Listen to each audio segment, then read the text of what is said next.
I apologize that my voice is somewhere else, but I try to manage with anyway with my voice. I'm a little bit in flu, and that's why I missed my voice last evening. But we will succeed with these arrangements because we have so excellent equipment in front of us.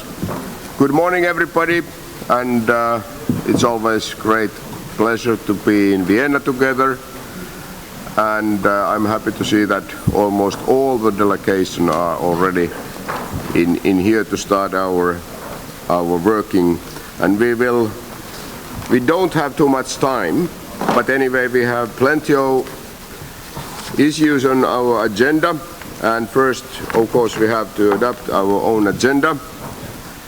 It is circulated and everybody can see what are the issues on the list. Can we agree to the adoption of agenda for this meeting?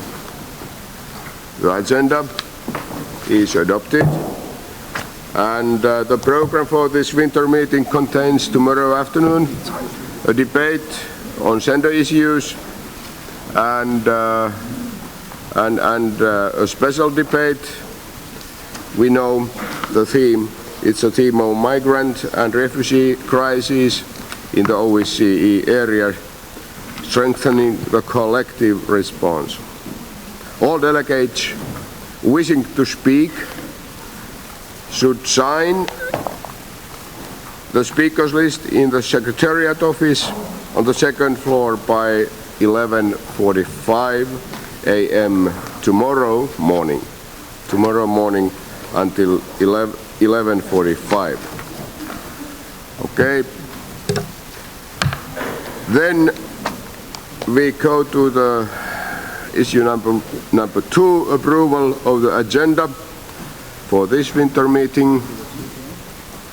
And under Rule 16.1, the Standing Committee will approve the agenda of the winter meeting on the proposal of the President by a 2/3 majority of the votes cast. The draft agenda has been circulated and no changes are proposed to it. So are there any objections to the draft agenda for the winter meeting? Not any. So it means agenda is adopted. Then number 3, sorry, I'll tell a few things in my report. Dear colleagues, dear friends, I'm really delighted to see around this table today delegation of, if I'm right informed, 54 of our 57 participating states. Such numbers make a bold statement about the importance of our work, also what concerns winter meeting.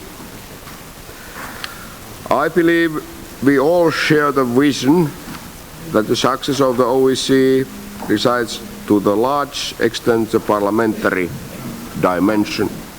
The OSCE is one of the comparative advantages of the OSCE, but to fulfill its potential, we need to be active ourselves, both as leaders of this assembly, as to its voice in our national parliaments as well. Since we last met at the autumn meeting in Ulaanbaatar, thank you again, in my capacity as a president of the OSCE Parliament Assembly, I have been actively interacting with the OSCE governmental side, addressing the OSCE Permanent Council in November and the Belgrade ministerial meeting in December as well. My key recommendations focused on ways to resolve the situation in and around Ukraine. It has been and it is still number 1. And then, secondly, ways for the OSCE and its participating states to make greater action in response to the migration crisis, and thirdly, on the threat of terrorism. I also highlighted the Assembly's 2015 Helsinki Declaration, encouraging the delegations to consider the array of suggestions for the reform of the OSCE the Assembly has offered on the occasion of the 40th anniversary of the Helsinki Final Act. Working on the de-escalating tensions and promoting constructive dialogue among parliamentarians, I also traveled to Moscow in October to participate in the International Parliamentary Forum focused on the role of parliamentarians in ensuring international security. In late October, I was also in Ukraine. In Kiev, my meetings focused on the status of implementation of Minsk agreements and the country's ongoing reform process. During this visit, I also visited a range of states in the government-controlled Donetsk Oblast, including the Chaichev checkpoint area located on the line of contact with the separatist-held areas. In the margins of Bureau meeting in Belgrade, I held constructive talks mainly focused on migration-related issue with Serbian Parliament Speaker Gojkovic. I regret not having been able to participate in the planned trip to Caucasus, meaning Azerbaijan, Georgia and Armenia, due to the health reasons with my back, but it is with great satisfaction that I learned that the high-level delegation I appointed to replace me has had an extremely productive visit. Following this visit, I have appointed a new special representative on the South Caucasus, and I look forward to hearing from Mr. Vigenin today. Looking forward to the future, I would like to share with you an issue that is of strong concern to me.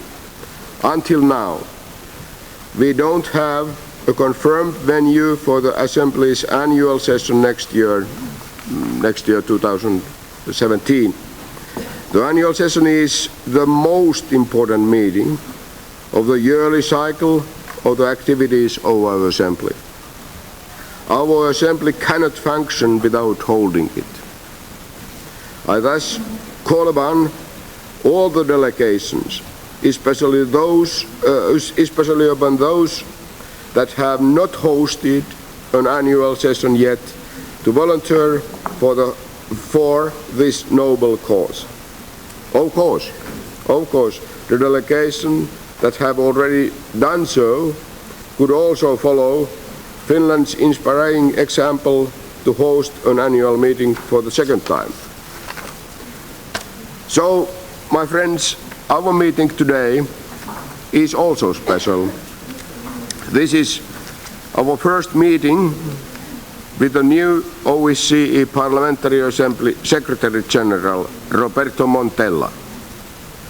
The new leadership of our Secretariat means new ideas, and I'm sure we all look forward to hearing his report, and we have some new fresh ideas how to continue, what kind of reforms, renewals we have to do now in this historical moment. So welcome to the meeting and all the best. Thank you. So, does anyone wish to make any comments on this report or ask any questions? Sorry about my voice.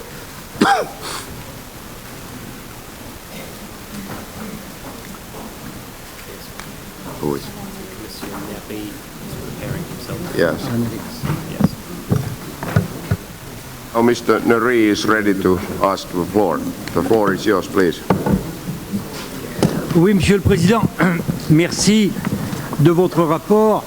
Et je crois que, au niveau de notre OSCE, nous avons aujourd'hui une réunion très importante, puisque l'ordre du jour que vous nous avez annoncé dégage un certain nombre de pistes fortes.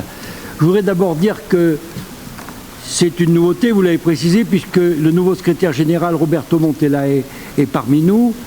Et je pense que nous avons aussi une occasion de rappeler l'œuvre qui a été conduite par Spencer Oliver et par le président successif de notre organisation, et qu'aujourd'hui nous entrons dans une nouvelle ère et que nous faisons confiance effectivement à Roberto Montella et à toute l'équipe administrative pour apporter un souffle nouveau à notre OSCE. Monsieur le Président, votre ordre du jour nous paraît tout à fait intéressant, mais j'aurais souhaité demander à la Commission permanente, au niveau du problème des migrations, qui est le problème de fond qui interroge nos pays, qui interroge les populations.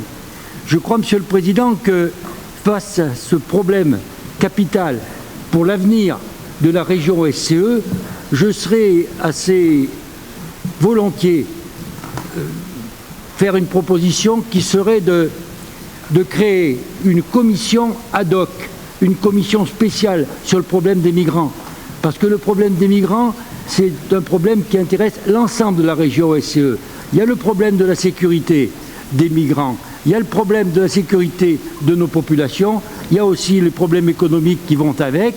Je pense que pour toutes ces raisons, Monsieur le Président, il serait bienvenu de créer une commission spéciale d'une dizaine ou d'une douzaine de représentants de notre Assemblée parlementaire pour effectivement réfléchir et proposer des mesures concrètes.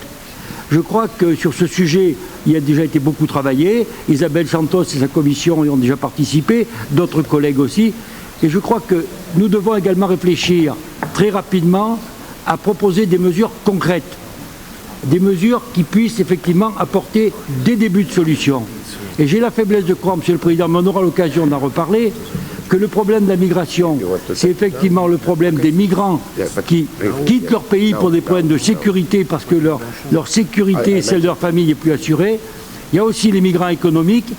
Et je crois que le problème fondamental, si on veut apporter une réponse rapide et forte au problème de la migration, c'est effectivement de s'adresser à ceux qui sont un souffle pour augmenter la migration. Je veux parler des passeurs.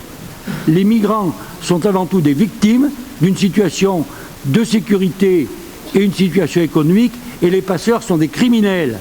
Il faut que l'on coupe l'activité des passeurs si on veut effectivement tarir l'immigration et apporter une solution. Bien entendu, ça n'empêche pas de réfléchir à une politique de développement en direction des pays où ces migrants ne trouvent pas les conditions de sécurité et de travail.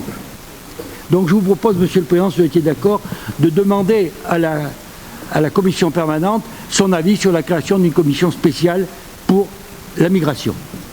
Merci. Thank you, Mr. Neri. Thank you very much about your excellent idea. And from my part, I can tell you that I agree with 100% with you. Totally, I agree with you. And I do hope, from my heart, I do hope that ad hoc committee will be enough. That's a good method anyway to start today.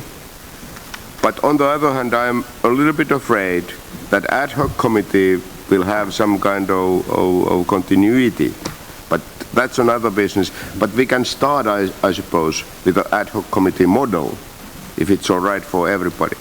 But this was a very good argument, and I think that nobody can say that it's not suitable way to go further. And I'm happy that you have this kind of idea, and we have prepared with our office that we can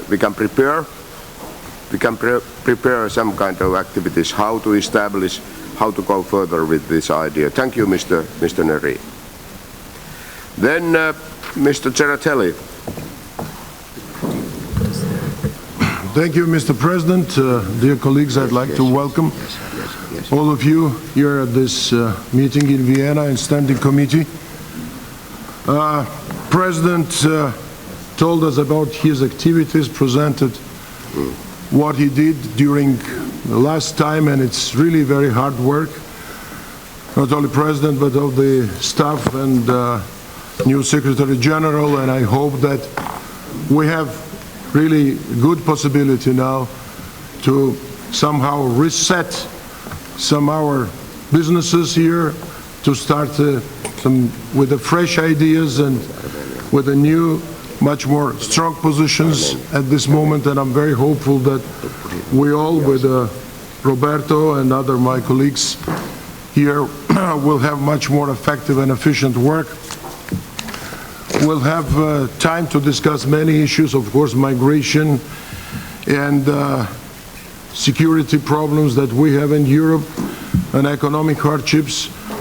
But we're preparing for annual session, and you know that it will be it's going to be in Georgia. There are really very serious preparations, and my colleagues also will report about that. But I'd like to say a few words about our mission in South Caucasus, which was really very important, and the President mentioned that. I was privileged to lead this mission in Azerbaijan because of, in very last moment, President's health problems, very minor, I think, but it's really was a barrier for that. And I'd like to say that it was really pleasure to meet in this not very easy time our Azerbaijani colleagues, and first of all the leadership of Azerbaijan, because we discussed here many times different problems concerning this country and region.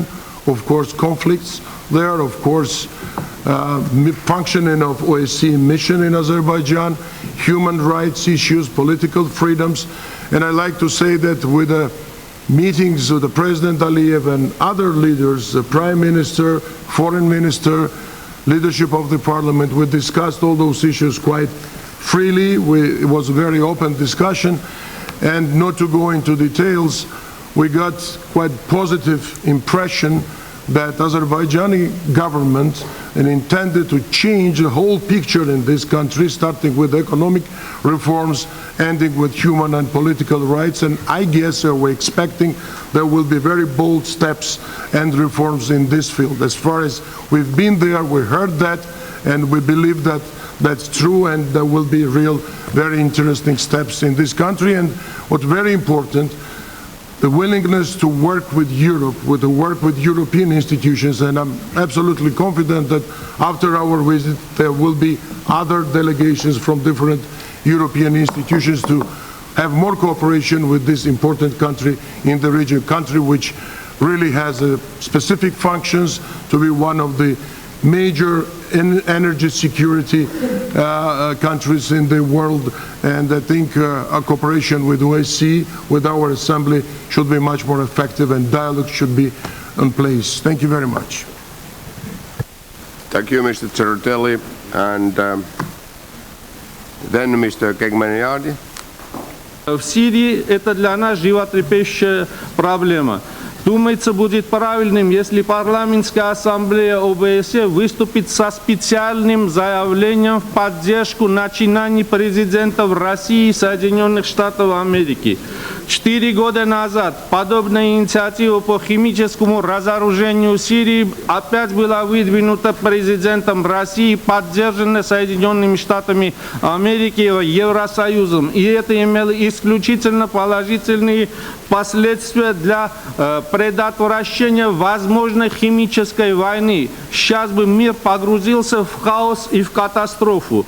В этой связи хотелось бы обязательно политически поддержать это очень нужное начинание. Накануне своего приезда в Вену я встречался с десятками сирийских армян-беженцев.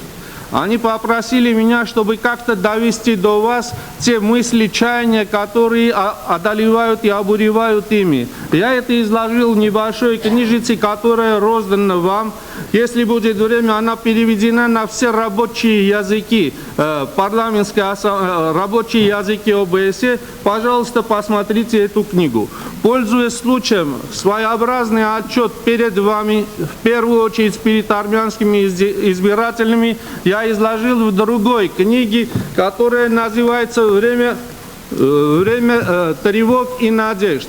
Эту книгу в рабочем порядке я перешлю руководителям каждой из делегаций, а сейчас, пользуясь случаем, хочу обязательно вручить ее нашему президенту Илке Канерви, нашему генеральному секретарю Роберту Мантелло и пожелать нашей сессии принятия поворотных судьбоносных решений, чтобы по прошествии ряда лет каждый из нас гордился бы своим участием на этой встрече, которая по праву может стать исторической. Господин Канерва, господин Мантелло, чтобы не обидеть Армению, вы были в Азербайджане и были в Грузии. Ну, я имею в виду генерального секретаря. Ждем вас в Армении. И я передаю также и поручение нашего президента обязательно присутствовать в Армении в удобное для вас время. А сейчас разрешите вручить эти книги. А своим коллегам посоветую, пролистайте то, что роздано всем вам. Спасибо.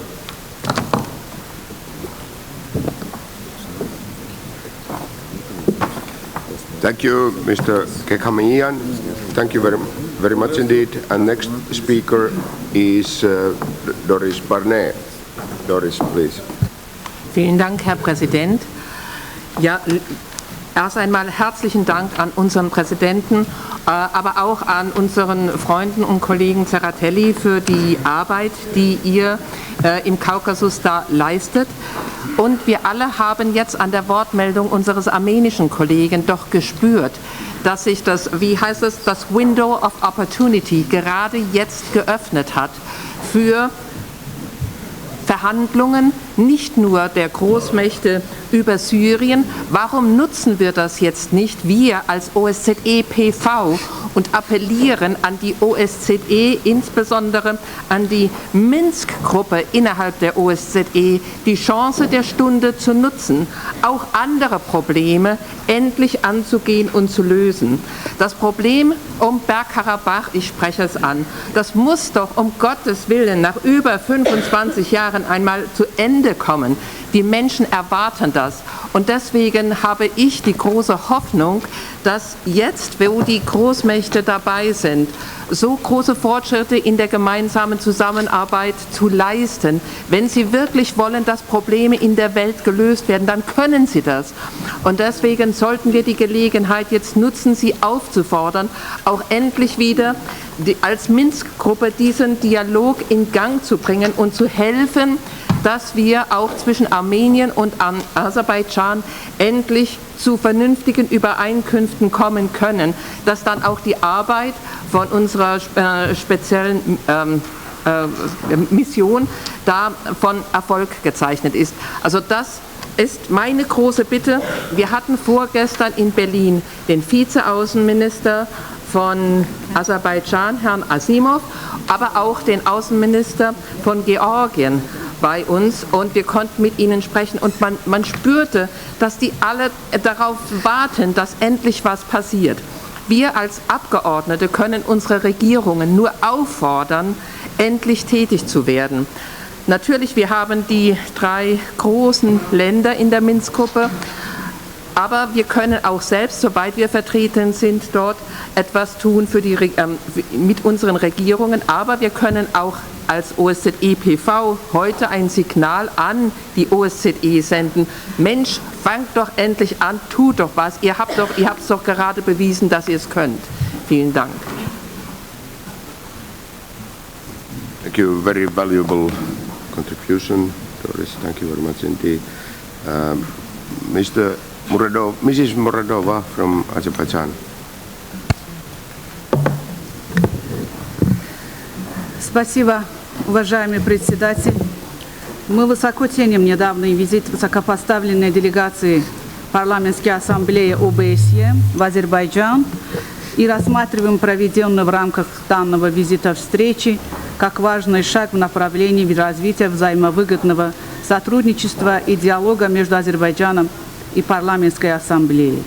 Выражаю свою благодарность за короткий отчет об этой поездке господину Церетели и вам, господин председатель. Вы знаете, Азербайджан, как равноправный участник ОБСЕ, намерен и впредь продолжать свое активное участие в работе этой организации и ее структур. Будучи неотъемлемой частью ОБСЕ, Азербайджан продолжает оказывать содействие деятельности организации. И участие нашего в ОБСЕ основывается на общепринятых принципах межгосударственных отношений. В связи с этим Азербайджан убежден, что деятельность ОБСЕ и ее исполнительных структур, а также институтов должна выстраиваться в строгом соответствии с вышеуказанными принципами, а также мандатом данных структур, утвержденными всеми государственными участниками.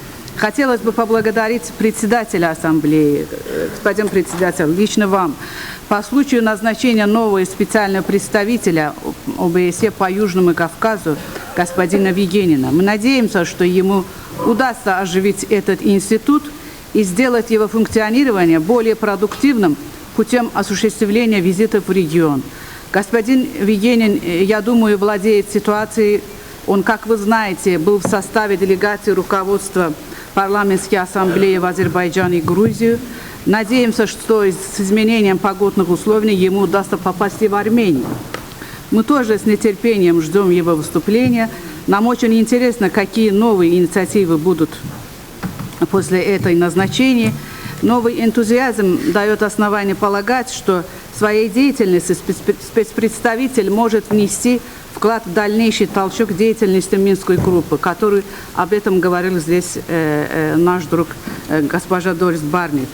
Конечно, Азербайджан поддерживает эту инициативу, и мы будем сделать все ради того, чтобы эти встречи состоялись, и они дали ожидаемые нами результаты. Потому что Минская группа, которая все время от своего мандата отступает и даже в ущерб процесса делает неуместные заявления, в частности, всем известны недавние преддверии сессии ПАСЕ, пытаясь монополизировать процесс урегулирования, хотя сопредседателем Минской группы давно следовало бы, наоборот, привлечь к процессу все государства и организации.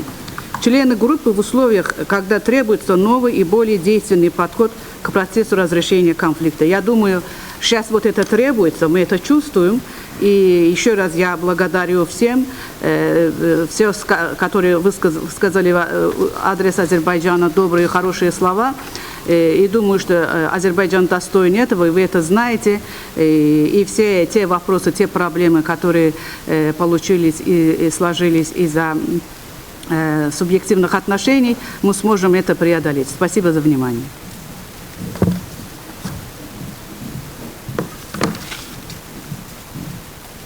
Thank you very much. And next speaker, Mr. Varamenos from Greece. Thank you, Chair.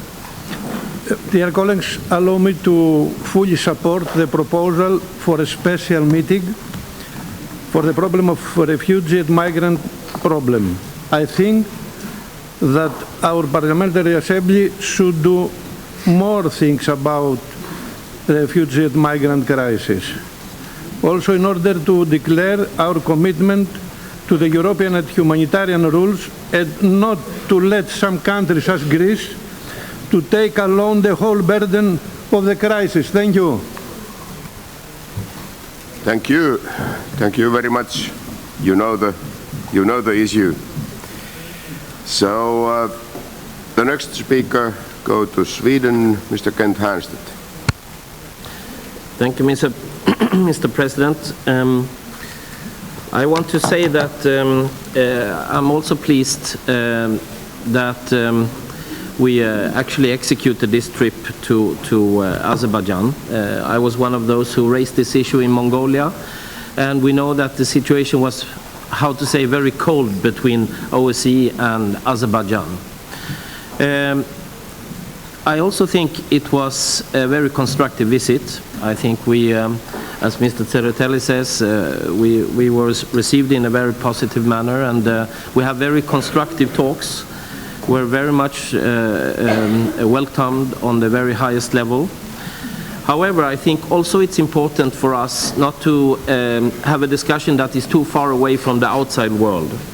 We know that before our visit, but also after our visit, many of the governments around this table in various international forums expressing great concerns about Azerbaijan. However, I think OSCE is the tool to have the constructive dialogue and to work in an inclusive way with, for example, Azerbaijan is the way to use this organization. So I think that we cannot stop with this visit to Azerbaijan and later on with Armenia. We need to work closely. We have the special representative, but we also have other ways of working.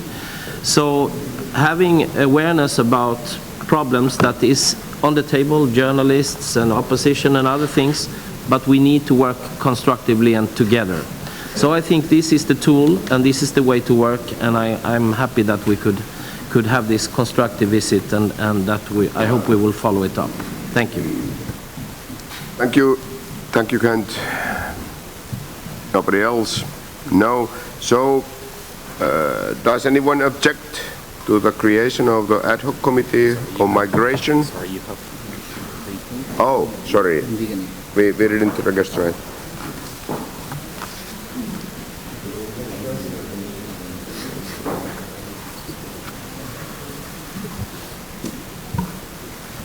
Thank you, President. If you allow me also a few words on my side. My name is Christian Vigenin, the new Special Representative on South Caucasus. First of all, thank you for entrusting me with this responsibility. As you see, dear colleagues, the problems in the South Caucasus are something that bothers a lot our Assembly, and that was a big part of our initial discussion today.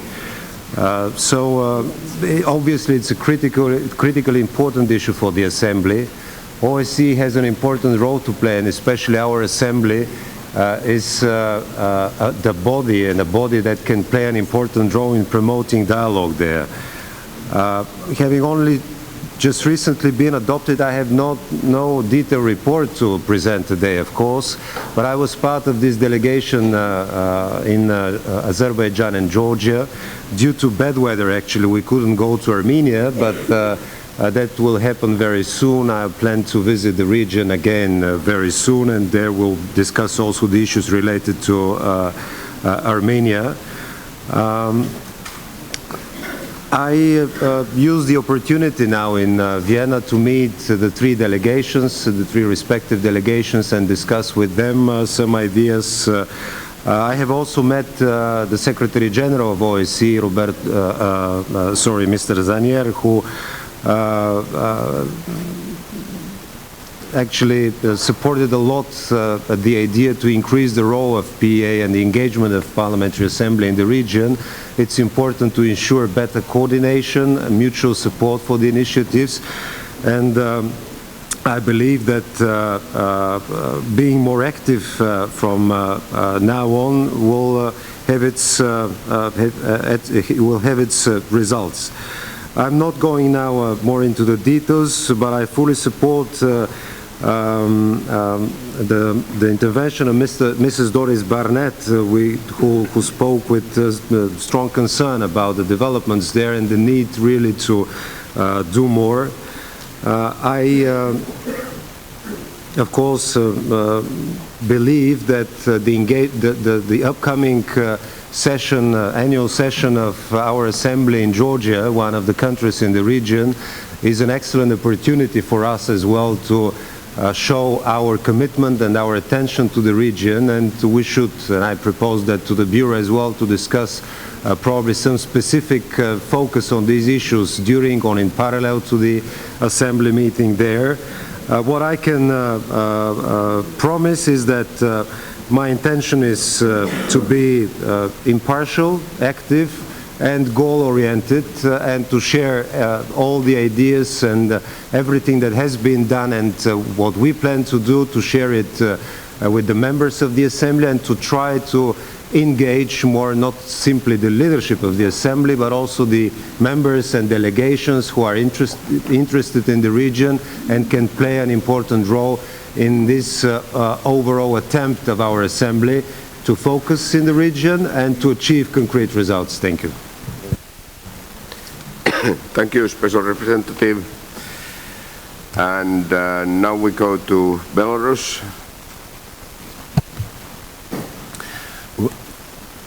Уважаемый господин председатель, уважаемые коллеги, вы заметили, как сегодня у нас начало заседание членов постоянного комитета? Довольно необычно. Я вот привык к тому, что всегда любое заседание начинается с того, что начинаются обвинения, кто в чем виноват, кто больше, кто меньше. А вот сегодня у нас получается по-другому. Это говорит о том, что мы наконец-то поняли, насколько хрупок мир сегодня, и что мы сегодня дошли до той черты, переступив которую может свершиться непоправимое. И поэтому то, что господин Нери выступил с соответствующим предложением, оно не просто заслуживает внимания. Я считаю, что он задал тон нашему разговору.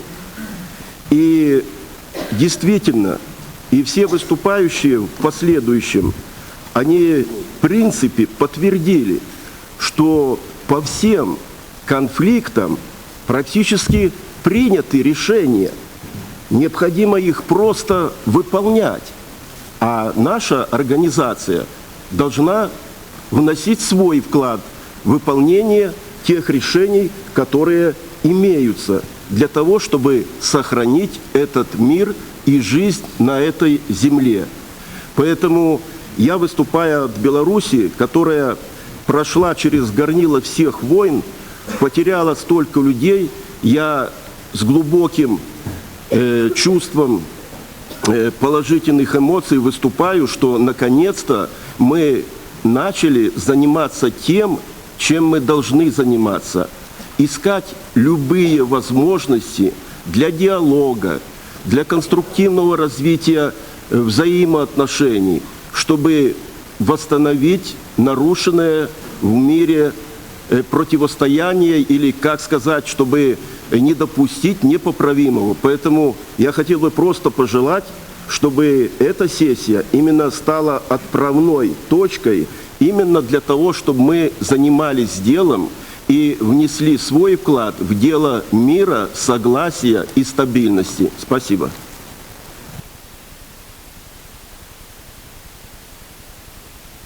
Thank you, Viktor Kuminski. And maybe then the last speaker, Ivana Dobrocheva from Czech Republic. Please. Thank you very much for the floor. Mr. President, ladies and gentlemen, dear colleagues, I would like to express my opinion about the very great topic, which is migration. As a member of Bureau of the Third Committee, we were visiting the Serbia border, Serbian-Macedonian border, and we saw how difficult the situation is. So for that reason, I would like to support this idea to set up ad hoc committee for observing this situation and looking for the solutions which would be accepted of all of us. So thank you very much. Thank you. And still a couple of speeches, Mr. Kovalyev. Спасибо, господин председатель. Вы знаете, я хочу начать свое выступление со слов: уважаемые коллеги, дорогие друзья. Вот, сегодня прозвучал тезис о необходимости совместной работы, совместного обсуждения тех проблем, которые стоят на повестке дня. А ведь именно парламентская ассамблея ОБСЕ, смею вам напомнить, задала тон этой дискуссии и этому направлению. Именно парламентская ассамблея ОБСЕ всегда говорила о необходимости проведения диалога в самых сложных условиях. И, наконец-то, наш голос был услышан. Вот сегодня наш председатель говорил о проблемах, которые у него возникли с голосом и со спиной. Я хочу сказать, господин председатель, ваш голос слышен на пространстве ОБСЕ.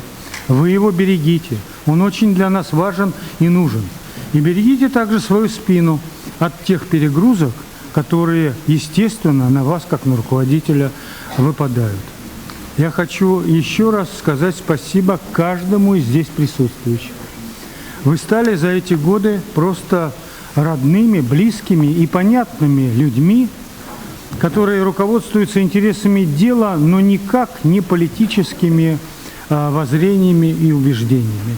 Этим парламентская ассамблея ОБСЕ отличается от всех остальных, в частности от ПАСЕ, которая проявляет в этом смысле абсолютную безответственность, я не боюсь этого слова.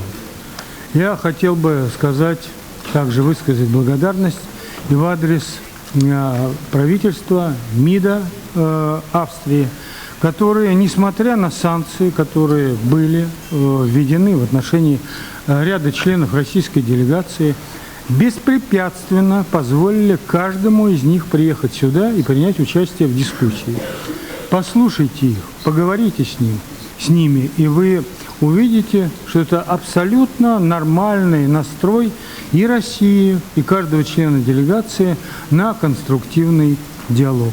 Спасибо парламентской ассамблее ОБСЕ за ту работу, которую она ведет. Спасибо правительству Австрии за то, что она помогает нашему диалогу. Я хотел бы особо остановиться на предложении нашего коллеги господина Нери и всячески поддержать эту идею, потому что в проблеме беженцев как нигде отражаются комплексные задачи и те проблемы, которые стоят перед регионом ОБСЕ. Это и борьба с террором, это и финансовые, экономические возможности, это финансирование терроризма, это и борьба с террором. Поэтому очень важно нам, может быть, на этом этапе создать небольшую мобильную группу, которая выдаст нам свои рекомендации, а мы их оценим объективно и примем дальнейшие решения. Мне кажется, это очень важное направление создания тематического комитета. Конечно, я бы хотел еще о многом сказать, но я думаю, у нас еще будет возможность поговорить о борьбе с терроризмом. Я думаю, что такая возможность будет, поэтому оставляю на потом. А сейчас спасибо, еще раз спасибо всем за тот конструктив, который был взят нами еще, я не знаю, 3 или 4 года назад. Мы об этом на постоянном комитете говорили. Вот госпожа Барнетт эту же проблему подняла, и мы активно, совершенно открыто говорили о тех проблемах, которые стоят перед нами. Слава Богу, еще раз скажу, мы услышаны, и то, что сейчас происходит, позитивные сдвиги, во многом заслуга парламентской ассамблеи ОБСЕ. И нельзя преуменьшать значение и роль каждого из вас в этих сдвигах положительных, которые сейчас происходят. Спасибо огромное. Okay. Thank you, Mr. Kovaljev, and then Isabella Santos, please. Thank you, Mr. President.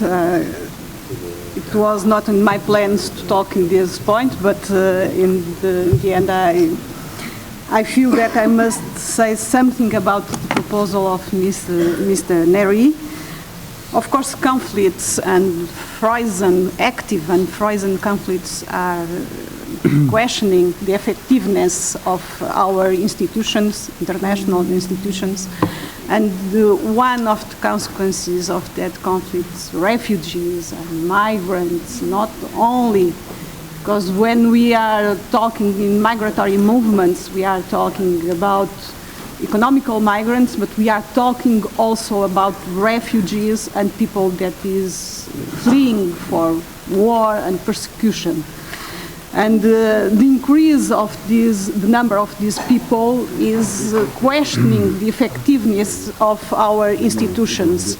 And we must face that, and we must be very active facing this problem. avoiding some questions that can appear to us in the next future. And of course, I want to say that I'm 100% as our President in favor of your proposal, and I would like to appeal to everybody to vote in favor of this proposal. Thank you very much, and now I close the debate on my report, and I see that nobody has objected the creation of the new ad hoc committee, so it's adopted. And we go further. Thank you very much thank you. We go to the reports of the OSCE PA activities, and we have 3 categories: election observation activities, ad hoc committees, and special representatives. And we will start with the election observation activities by Kyrgyzstan, and I do hope that we can crystallize the ideas and the conclusions, and I give the first floor to Ignacio Sanchez Amor from Spain, so that I hope that he will give the report that concerns the Kyrgyzstan elections. Where is our friend? Gracias, presidente. Tengo que informar sobre las elecciones de Kirguistán y también sobre las de Turquía. Y quiero hacer una apreciación común sobre ambas misiones electorales. En primer lugar, el excelente apoyo de Baker y su equipo, de nuestro colega Baker. Uno se siente perfectamente arropado en todos los aspectos técnicos y eso le permite hacer su trabajo político con una gran tranquilidad. Y otra con más sentido político, la excelente cooperación en los 2 casos en los que yo he sido coordinador especial con ODIHR.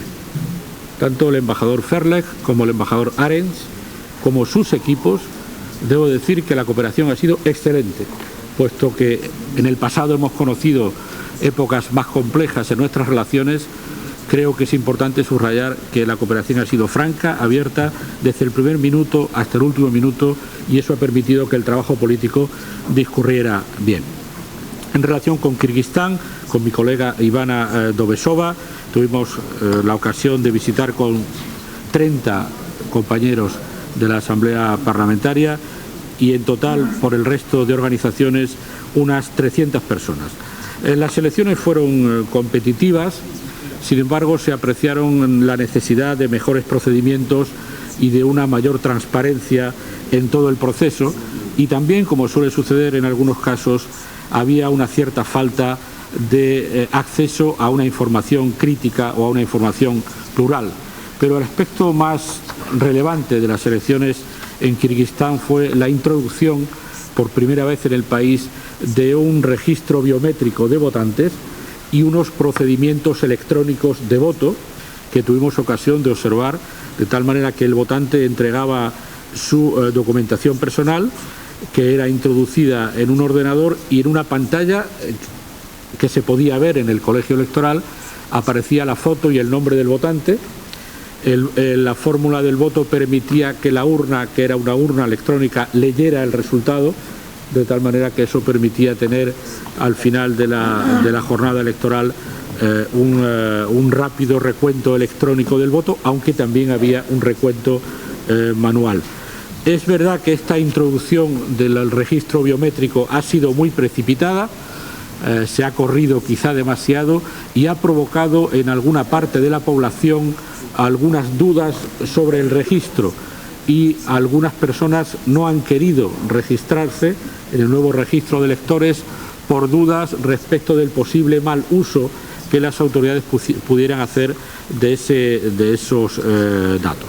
Por lo general, el día de las elecciones discurrió bien y el resultado yo creo que refleja razonablemente lo que votaron los electores de Kirguistán. Pero hay una cuestión de la que quiero advertir, que tiene un contenido político para los colegas en futuras misiones electorales. Por sorpresa, fuimos invitados, Ivana, yo mismo, la colega del Consejo de Europa, fuimos invitados a una entrevista con el presidente de Kirguistán, sin que pudiéramos saber en ningún momento el formato de la entrevista.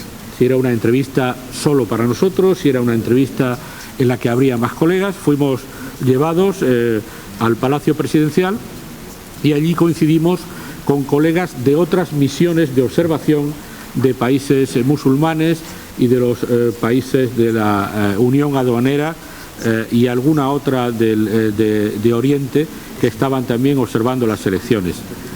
Para nuestra sorpresa, para nuestra desagradable sorpresa, se trataba de convocarnos delante de todos los medios de comunicación del país para que en público y en presencia del presidente asistiéramos a un discurso del presidente en el cual él dijo que las elecciones habían sido completamente limpias y que cualquier duda que se arrojara sobre las elecciones formaba parte de conspiraciones internacionales y desestabilizadoras, y después, delante de las cámaras, se nos pidió a cada uno de nosotros hacer una opinión.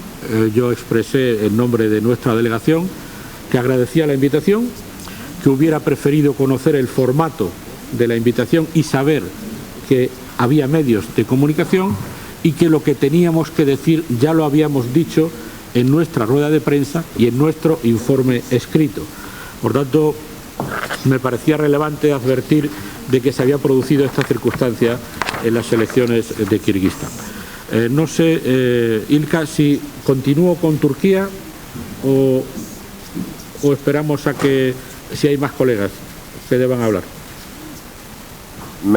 Maybe if you have anything to add, very briefly, please. Thank you very much for the floor. I was for the first time as a head of delegation of mission observer mission, but I think that it was a very good experience, and this way that they have taken this biometric data, it was really quite new, and I understand that there were some voices against this, but from the other side, if we know that the elections before were not very peaceful, I think that it was a very good solution for this country.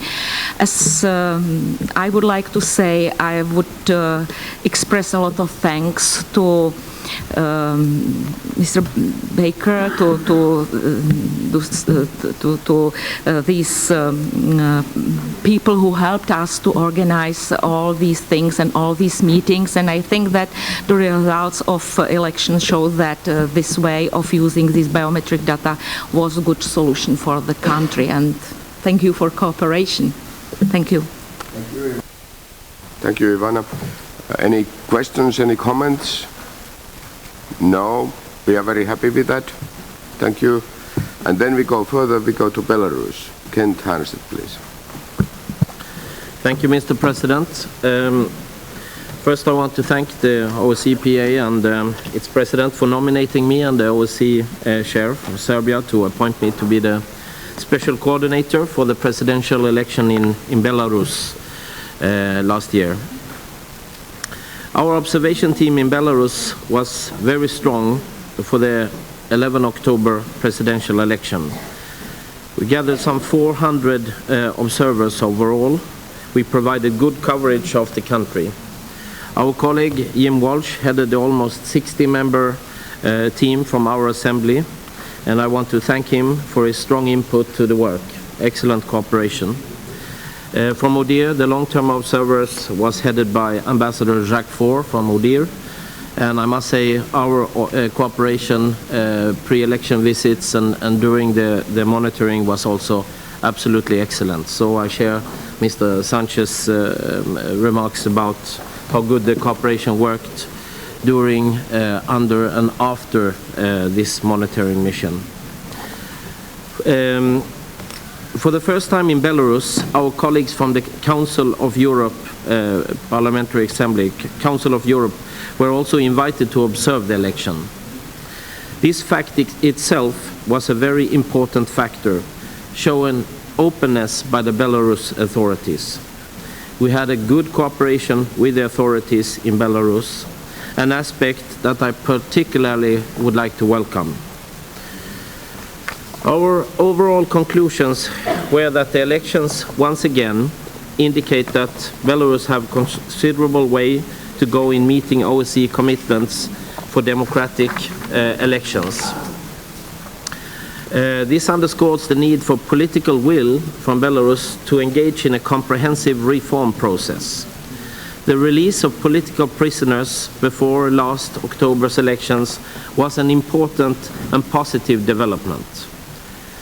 And I want to say that in our final report and in our preliminary report, we stress that we hope that this now will be a closed chapter for Belarus, that we will not see any more political prisoners in the future. So we hope that we have left this chapter behind us. However, the hope that this gave us for a broader electoral process was in many ways largely unfulfilled. In addition to the welcoming attitude, some specific improvements were noted. For example, all candidates were able to campaign throughout the country and could in that way convey messages in an unhindered manner. Also, candidates told us that they welcomed that free access on state-owned media was given on equal basis in an uncensored format. Both the campaign and the electoral day were peaceful. However, significant problems undermined the integrity of the elections. A number of aspects combined to create an uneven playing field for the campaigning and blur the line between the incumbent's partisan interest and the state. The voter registration system was overly permissive, including allowing registration in polling stations on the election day without sufficient legal safeguards. But importantly, I was personally disappointed that the deficiencies in the way counts were conducted meant that the observers could not follow the process. It is not acceptable to keep observers far away from where counting is taking place, and even covering them so they cannot see actually what's going on the counting process. We also have a very strong imbalance in the composition of the electoral committees. I have had several and very good, clear discussions with the chairwoman of the Central Electoral Committee in Belarus, and that kind of dialogue continues in a good manner, and we continue this process even now after this election. Given previous promises, I was especially disappointed in these shortcomings.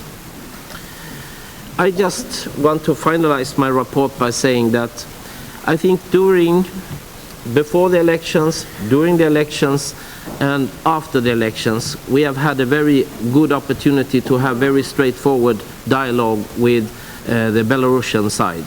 We have been welcomed, we have had very frank and open discussions. This gives a very good room for us to move forward together. I am disappointed that the process is not moving in the speed that we hope.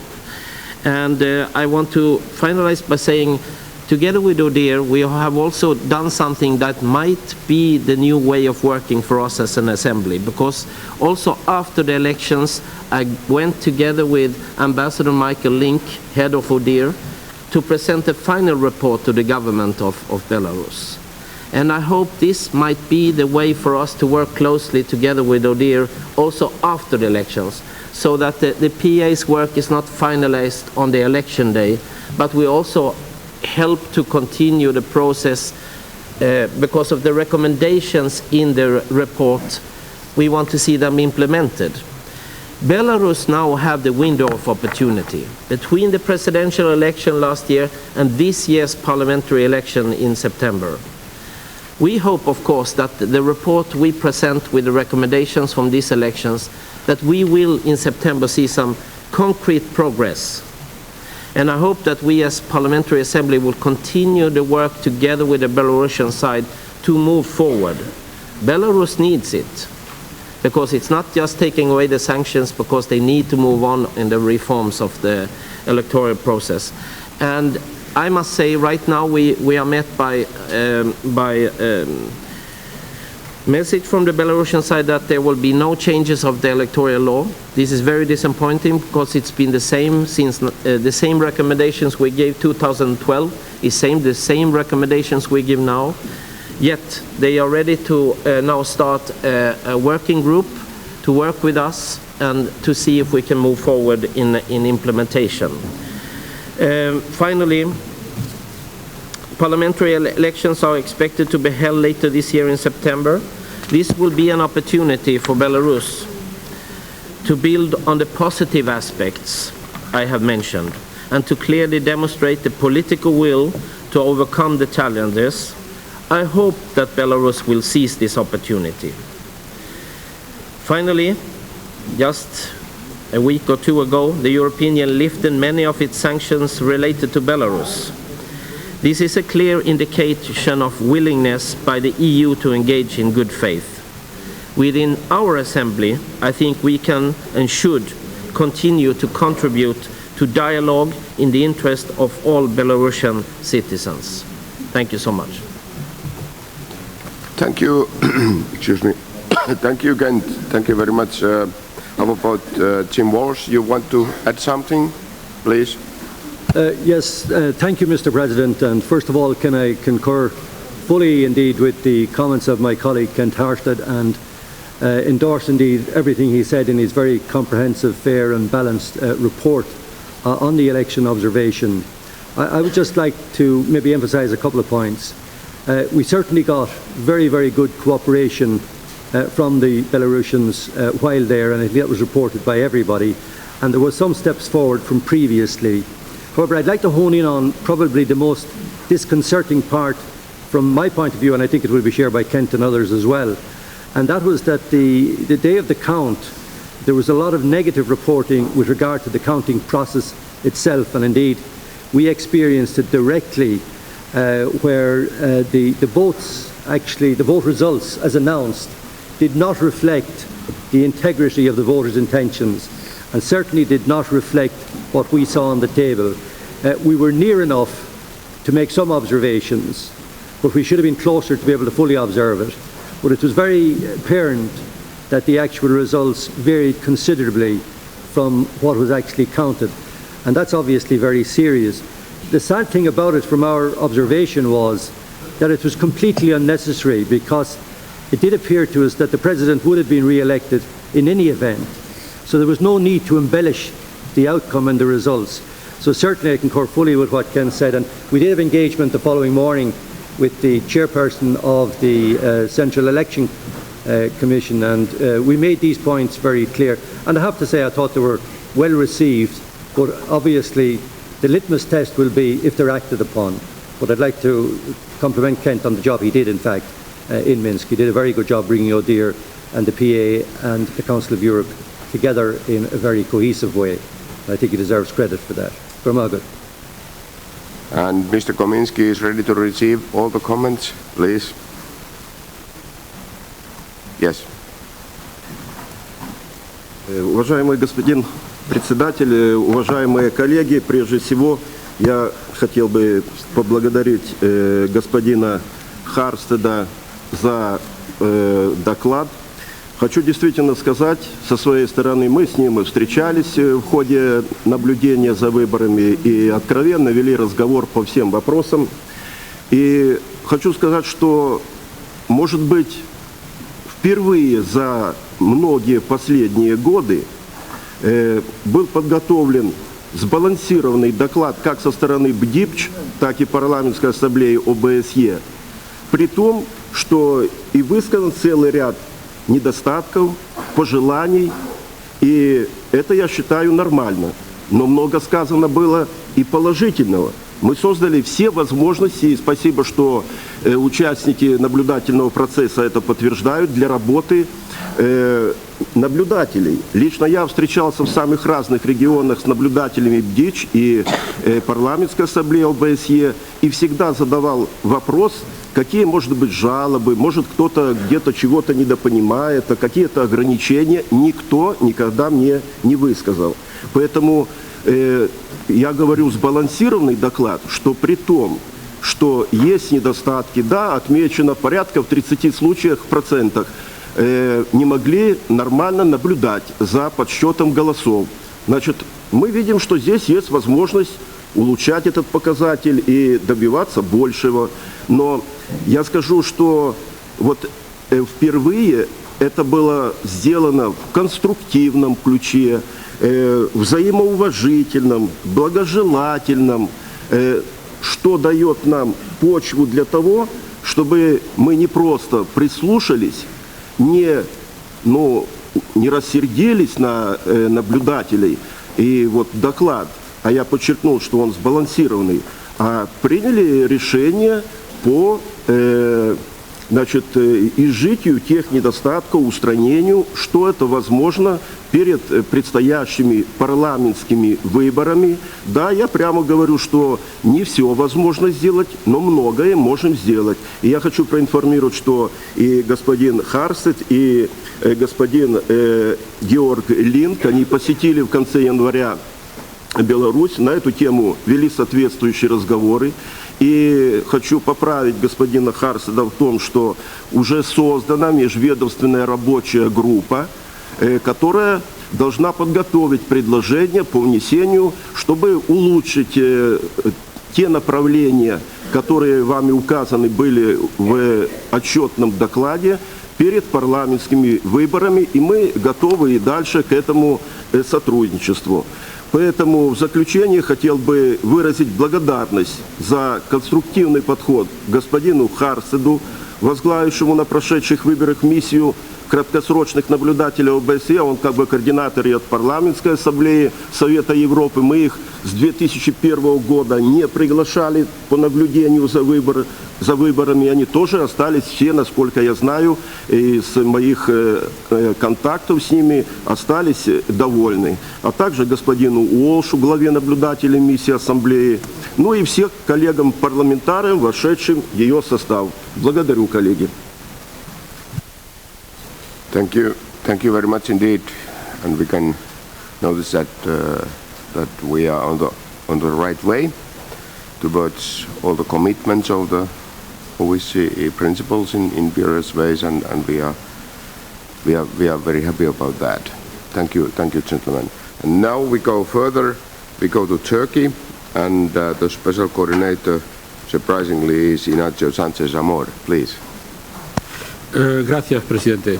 Gracias también por la nominación para esta misión que era especialmente delicada y políticamente compleja por la situación que vivía el país. Yo había sido jefe de la misión OSCE en las elecciones de junio. Estas eran las elecciones consecutivas, puesto que no se había logrado formar gobierno, y estuve acompañado perfectamente por Margareta Cederfeld, nuestra colega, tanto en una visita previa que hicimos a otras partes del país como en los propios días de las elecciones. El marco político, lo saben ustedes, un terrible ataque terrorista en Ankara con bombas tres semanas antes de las elecciones. Por cierto, aprovecho para expresar nuestras condolencias a los colegas turcos porque ha vuelto a haber la semana pasada ataques terroristas.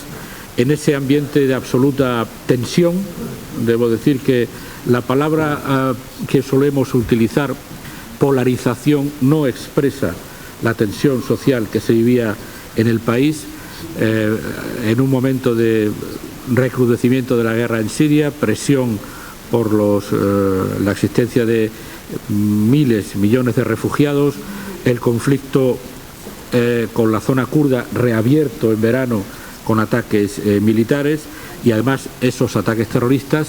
El panorama para hacer unas elecciones será realmente complejo.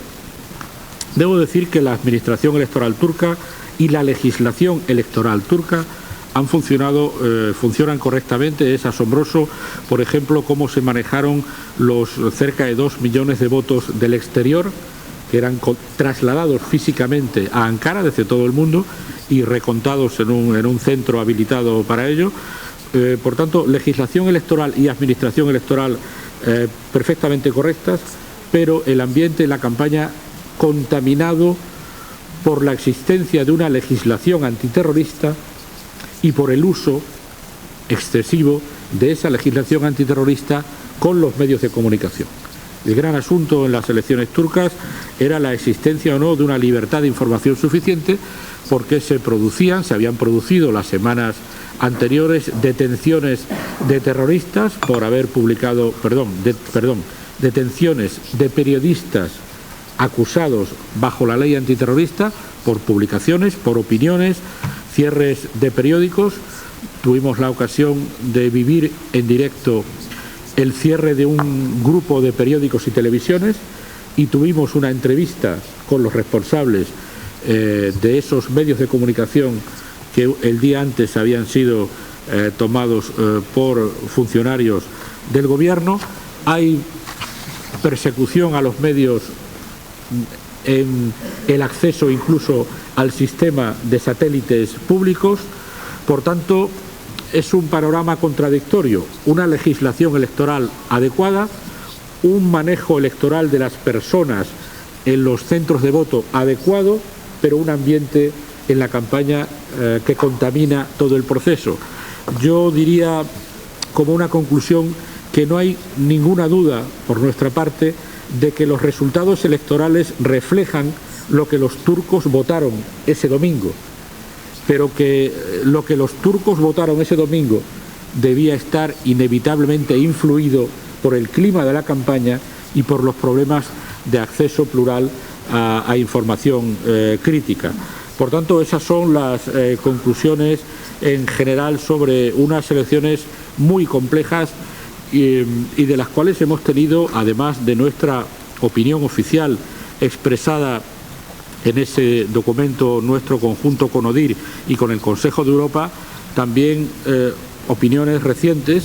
Hoy nuestro colega Gegamian nos ha ofrecido un libro en el que él hace su propia opinión sobre las elecciones, perfectamente respetable, pero creo sinceramente que un país como Turquía, sometido a las presiones de una guerra cercana, a las presiones del flujo de refugiados, a su papel de tapón de una enorme cantidad de personas que podrían venir a Europa, me parece, querido colega Gegamian, queridos colegas, que es muy atrevido decir que un resultado de las elecciones es que las autoridades turcas, y quiero ser muy preciso, están regulando el flujo de refugiados hacia Europa para crear una red de grupos terroristas en la Unión Europea controlados por los servicios especiales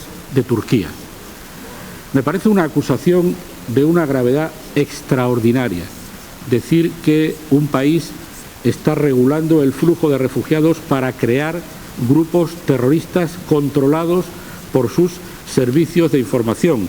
Y desde luego creo que este tipo de opiniones, que pueden tener justificación por conflictos que todos conocemos, deben refrenarse desde un ámbito como este, en el que nuestra capacidad para intentar ser objetivos en situaciones muy difíciles nos obliga a una cierta contención en opiniones tan atrevidas como esta que yo he reflejado. Muchas gracias. Thank you very much about very valuable contribution. And how about Margareta? Do you want to add something? I am here. Okay. I have no microphone, so I just say that I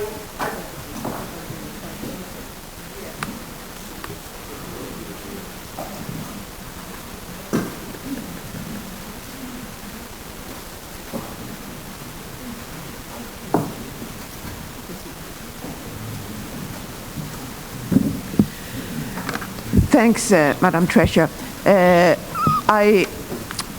During the election,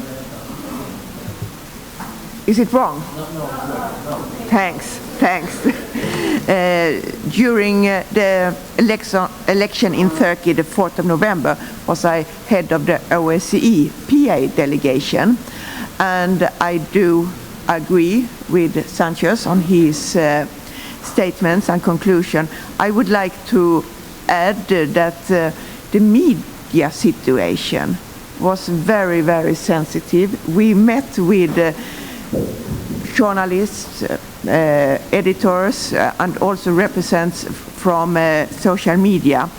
And what we heard was that the media is not that free as we could expect.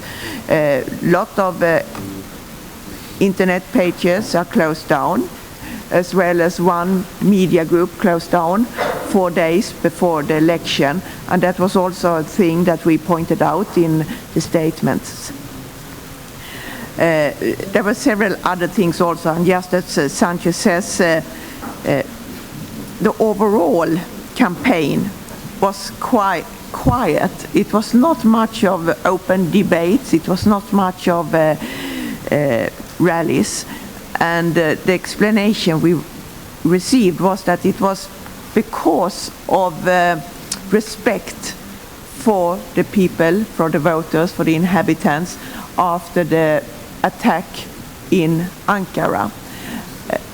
And I think that was what concluded the whole election campaign. We did also met with the election board and the head of the Central Election Committee, and it's amazing that Turkish managed to put the organization in order. So it was possible to arrange an election during such a limited period of time. But there were also some issues that we made remarks on. It was, for example, that ballot box and polling station were moved to other places. But it was also, as we got explanation of, a question of security, because there have been terrorist attacks and the voters have to feel safe, otherwise they couldn't vote. And that is of course a very important aspect.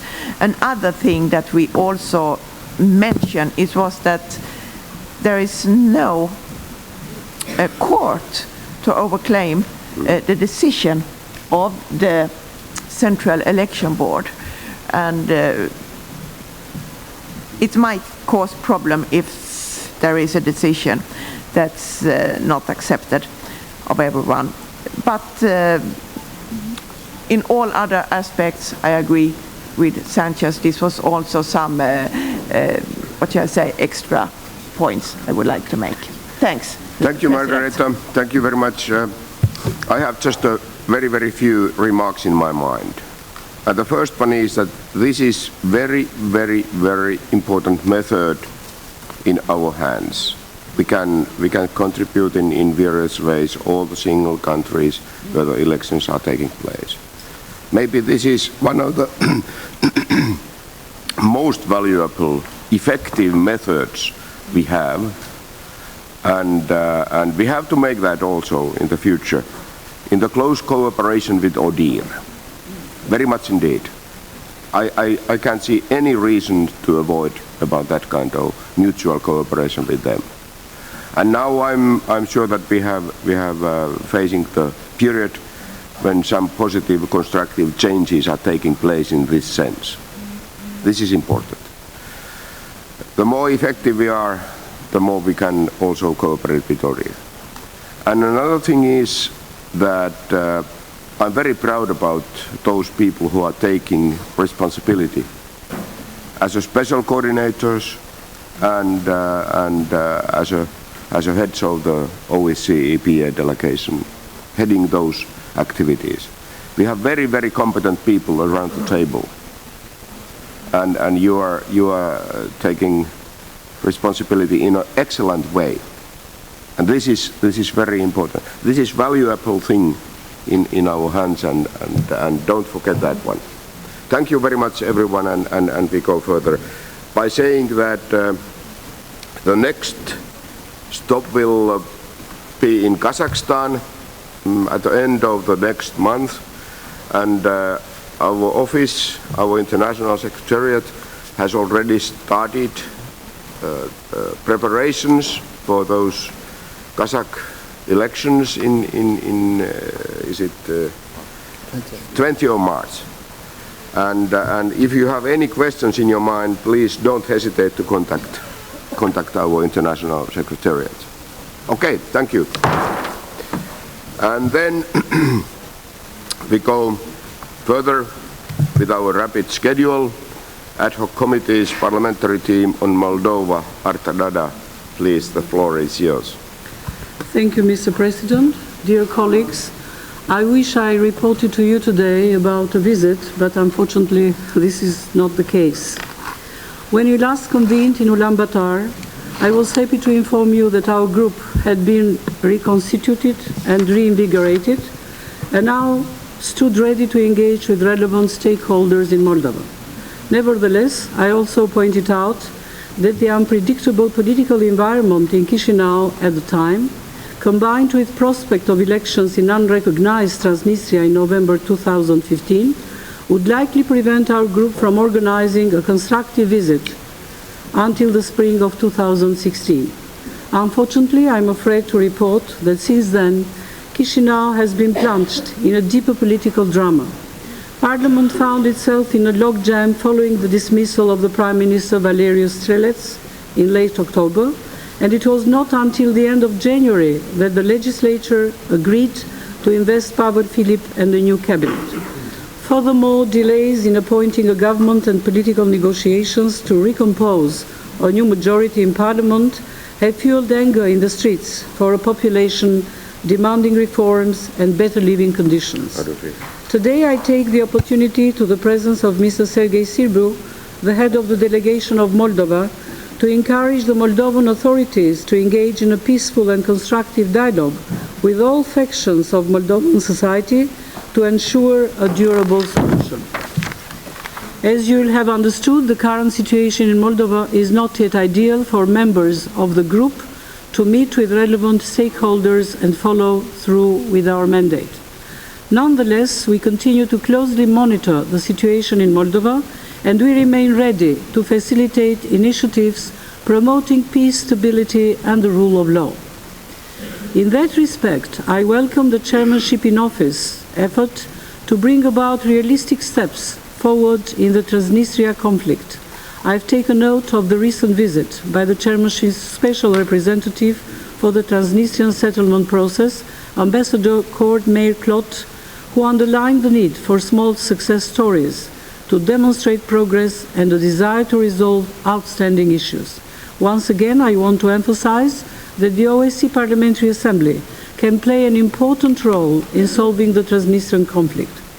While the 5+2 negotiations remain on standby due to a clear lack of trust between the parties, our team can promote dialogue on common practical issues and help build the confidence necessary to resume the talks. Our combined experience as national legislators and as members of the OSCE Parliamentary Assembly, and for some of us also as former cabinet members, offers a unique perspective and expertise in a number of practical areas, which can be of mutual interest to both sides of the conflict. Bearing this in mind, the International Secretariat continues close contacts with the OSCE mission in Moldova to ascertain whether a visit can take place before the summer to rekindle dialogue between our group and the legislative organs on both sides of the Dniester River. In the run-up of the annual session in Tbilisi, I also intend to propose a supplementary item reaffirming the OSCE Parliamentary Assembly's commitment to finding a peaceful and sustainable solution to the Transnistrian conflict. I look forward to receiving your contributions and support on the text in the months to come. Thank you for your attention. Thank you. Thank you very much indeed about your interesting report, and very interesting report. And are we happy with that report without any added questions, comments, criticism? No. All of us, we are so happy. Thank you, Dada. And we go further. Special representatives. First we go to Eastern Asia with Christine. Danke, Herr Vorsitzender, Herr Präsident. Ja, liebe Kollegen und Kolleginnen, ich wurde im Jänner dieses Jahres zum Special Representative for Central and Eastern Asia ernannt und möchte mich für das Vertrauen recht bedanken. Ganz wichtig wird mir sein, die Zusammenarbeit der Parlamente zu vertiefen, nicht nur zwischen OSZE und den Parlamenten, sondern auch interregional. Ich glaube, was wir dort haben an ganz tollen Instrumenten, sind diese Field Missions. Hier gilt es zu schauen, dass die Field Missions von allen Seiten genug Unterstützung bekommen, denn sie leisten wirklich unschätzbare Arbeit. Das haben wir auch in der Mongolei, in Ulaanbaatar, selbst gehört. Wir haben von Dialog heute schon gesprochen. Das wird auch ein Schwerpunkt sein mit unseren asiatischen Partnern, weil die Grenzen, es gibt noch sozusagen ein weiteres Land hinter der Grenze. Das heißt, wir müssen auch hier zusammenarbeiten und mit den internationalen Organisationen. Das wird sehr wichtig sein. Die Zeit ist, seit ich gewählt, also da genannt wurde, sehr kurz.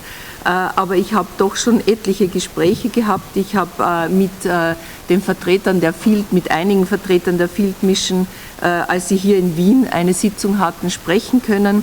Ich habe den Leiter und den Desk Officer on Central Asia des Conflict Prevention Centers getroffen. Ich habe mich mit allen Botschaftern der Region plus Mongolei getroffen. Hier kommt mir auch zugute, dass ich im österreichischen Parlament die Freundschaftsgruppe für diese Länder auch leite. Ich habe mich mit dem EU Special Representative for Central Asia, Ambassador Burian, getroffen. Wir haben ein Gespräch mit Vertretern der chinesischen Regierung gehabt, Botschaft gehabt. Und ich habe auch ein Gespräch mit dem Generalsekretär Sanier führen können. Also das war sehr viel in eigentlich ziemlich kurzer Zeit. Ich freue mich jetzt hier während der Wintertage auf Gespräche mit den Delegationsleitern und den Delegationsmitgliedern von den Ländern dieser Region. Und es ist auch ein Gespräch geplant mit den High Commissioner on National Minorities, Astrid Thorsch. In weiterer Folge werde ich eine Konferenz zum interreligiösen Dialog in Astana besuchen, was mir auch sehr wichtig ist, weil die Frage des interreligiösen Dialogs ist ein Thema, das uns fortlaufend beschäftigen wird. Und einen Besuch in Kirgisistan, und zwar möchte ich hier die Akademie, die von der OSZE dort betrieben wird, besuchen, die hier auch sehr, sehr wichtige Arbeit leistet. Soweit in aller Kürze. Danke. Thank you, Christina Muttonen. And any specific comments? No. We thank you very much indeed. We go further, and it's Sanchez Amor. Border issues in a brief way. Yes, como representante especial para fronteras y muy brevemente, en Mongolia hablé del riesgo de reborderization, de refronterización de todo nuestro espacio político, y ese riesgo hoy es un verdadero cáncer que tenemos que lidiar políticamente. Los problemas se han multiplicado en muchas fronteras, sobre todo por la crisis de los refugiados, y por tanto toda mi labor ha estado dedicada al tema de refugiados en estrecha cooperación con Ivana Dobesova, con Isabel Santos, con Gordana Komic en la comisión, la tercera comisión de nuestra organización. Visitamos juntos la frontera de Serbia con Macedonia para apreciar el esfuerzo de Serbia y las condiciones en las que se está acogiendo a los refugiados en esa ruta de los Balcanes, y por tanto todo el trabajo de fronteras está enfocado en este periodo a la crisis de los refugiados. Pero por eso quiero advertir que la crisis de los refugiados no debe hacer olvidar los otros conflictos, porque hay un cierto olvido de los medios de comunicación, pero hay también un cierto olvido interesado, olvido inducido, por el cual se nos viene a decir a muchos actores políticos, dada la crisis de Siria y dada la utilidad de todos los actores para la resolución de esta crisis, no movamos mucho asuntos como Ucrania. Y por tanto yo creo que Hay que recordar que en este momento la crisis urgente, como demostraba la propuesta del NGI, es refugiados, pero no olvidemos los otros conflictos que tienen que ver con nuestro ámbito político y con asuntos de frontera, como es el asunto de Ucrania. Nada más. Muchas gracias.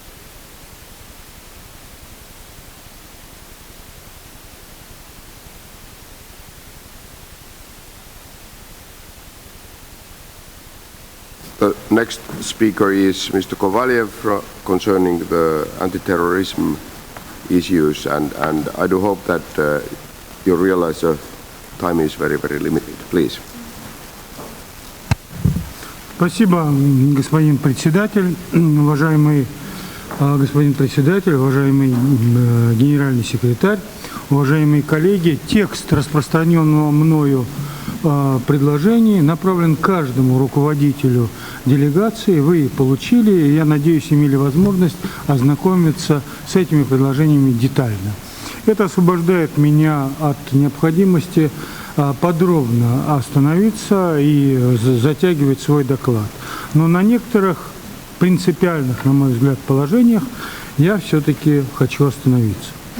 В свое время японский философ Фрэнсис Фукуяма говорил об окончании истории и о победе над двумя идеологиями – коммунистической и фашистской. С этого момента, говорил он, история пойдет по другому пути. А что же пришло на смену этим идеологиям? Идеология террора.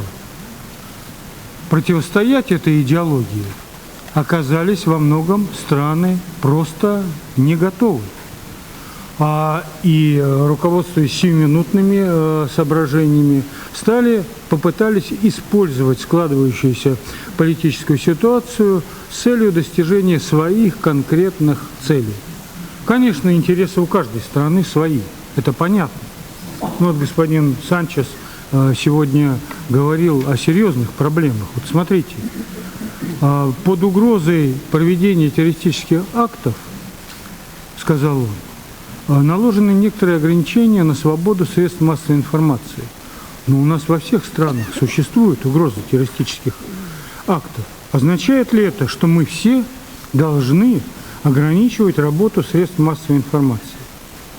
Да нет, конечно. Это очень серьезная проблема, с которой нам придется столкнуться и искать совместный выход. Я хотел бы подчеркнуть, что история террора, конечно, насчитывает многие десятилетия. Но то, что мир переживает сегодня, можно сравнить лишь с той настоящей террористической войной, которую в середине 20 века развязал фашизм. Аналогии здесь очевидны. Фашизм, крайний национализм – это все уродливые явления, которые привели к всплеску актов терроризма. Именно на этот путь сегодня встала так называемая Даиш или ИГИЛ, как хотите это называйте, но я думаю, что все-таки правильно называть их Даиш, претендующая на государственный статус и идеологическое доминирование в мире. Думаю, сегодня самое время нам обратиться к истории создания ОБСЕ. В условиях, только вдумайтесь, глубочайших межгосударственных противоречий, период противостояния военно-политических блоков, вплоть до объявления горячих точек, и несколько раз мир стоял на грани просто войны, катастрофы. Тем не менее, предыдущие поколения руководителей нашли способ преодолеть эти противоречия. Эта победа стала возможной благодаря тому, что смогли переступить через тактические разногласия во имя решения стратегических задач и сосредоточиться на достижении целей в полной мере, отвечавших общим интересам всех государств в целом и каждого государства в отдельности. Сегодня, казалось бы, на пространстве ОБСЕ нет враждующих блоков, нет враждующих военных блоков, я это подчеркиваю. Условия гораздо более благоприятные. Но ситуация, как мне представляется, рисуется весьма и весьма тревожной. Это просто обязывает нас наладить эффективное взаимодействие на направлениях, где наши позиции близки. ключевых и основным из таких направлений, конечно, является и остается противодействие международному терроризму, который является нашим общим заклятым врагом. Пока нас раздирают политические противоречия, общий враг крепнет. Имя этого общего врага – международный террор. Они укрепляются финансово, они укрепляются организационно, они вооружаются и готовятся противостоять всем нам, представляя угрозу для жизни каждого гражданина нашей страны, проживающей на территории ОБСЕ. Вы посмотрите проблему беженцев. Какое количество под видом беженцев, экономических ли или политических, направляют на наши территории тот же самый Даиш и те же самые террористы. Сегодня совершенно очевидно, что именно там сосредотачиваются те исполнители терактов, которые будут их проводить на территориях наших государств. И наша общая задача, конечно, выработать меры по противодействию этой деятельности. Еще раз возвращаюсь к предложению господина Нери. Вот почему очень важно создать координационные центры по борьбе прежде всего с международным террором. Но об этом я скажу поподробнее чуть ниже. Я подчеркиваю, что наш противник обрел новый, еще более грозный облик. Даиш отрицает любые традиционные формы политического устройства, социальную модель, государственные границы, религиозные установки, международные взаимосвязи, которые определяли лицо огромного и крайне важного региона в предыдущие десятилетия. А в своем недавнем обращении к председателю парламентской ассамблеи ОБСЕ и главам делегации ваш покорный слуга постарался еще раз привлечь общее внимание к ряду ключевых, на мой взгляд, факторов текущей международной обстановки, способствующих разрастанию террористической угрозы. Вот к таким негативным факторам я бы отнес следующее. Игнорирование государственными членами ОБСЕ законных геополитических и экономических интересов друг друга. Насильственная смена в государствах-членах ОБСЕ законно избранной власти.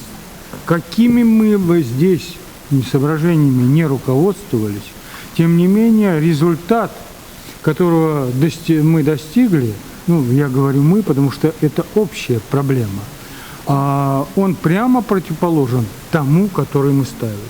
Мы ставили задачу привести к власти демократические режимы, ориентированные на выполнение Хельсинских соглашений прежде всего, а получили в ответ ряд диктаторских режимов, которые сегодня еще в худшей степени контролируют ситуацию и просто доводят до абсурда демократические принципы развития наших стран.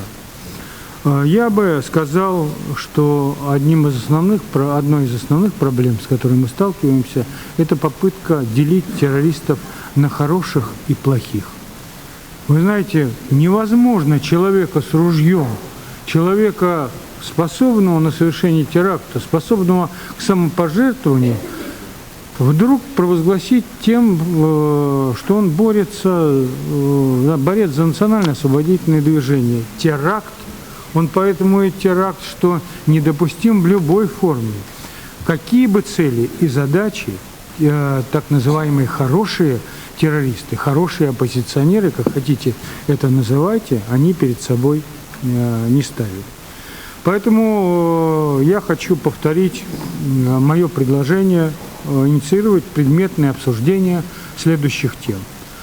С учетом того очевидного факта, что международные террористические структуры весьма успешно паразитируют на противоречиях и разобщенности государств-членов ОБСЕ, в том числе их представителей в парламентской ассамблее, на мой взгляд, было бы крайне своевременным принять совместное обращение к парламентам стран-участникам.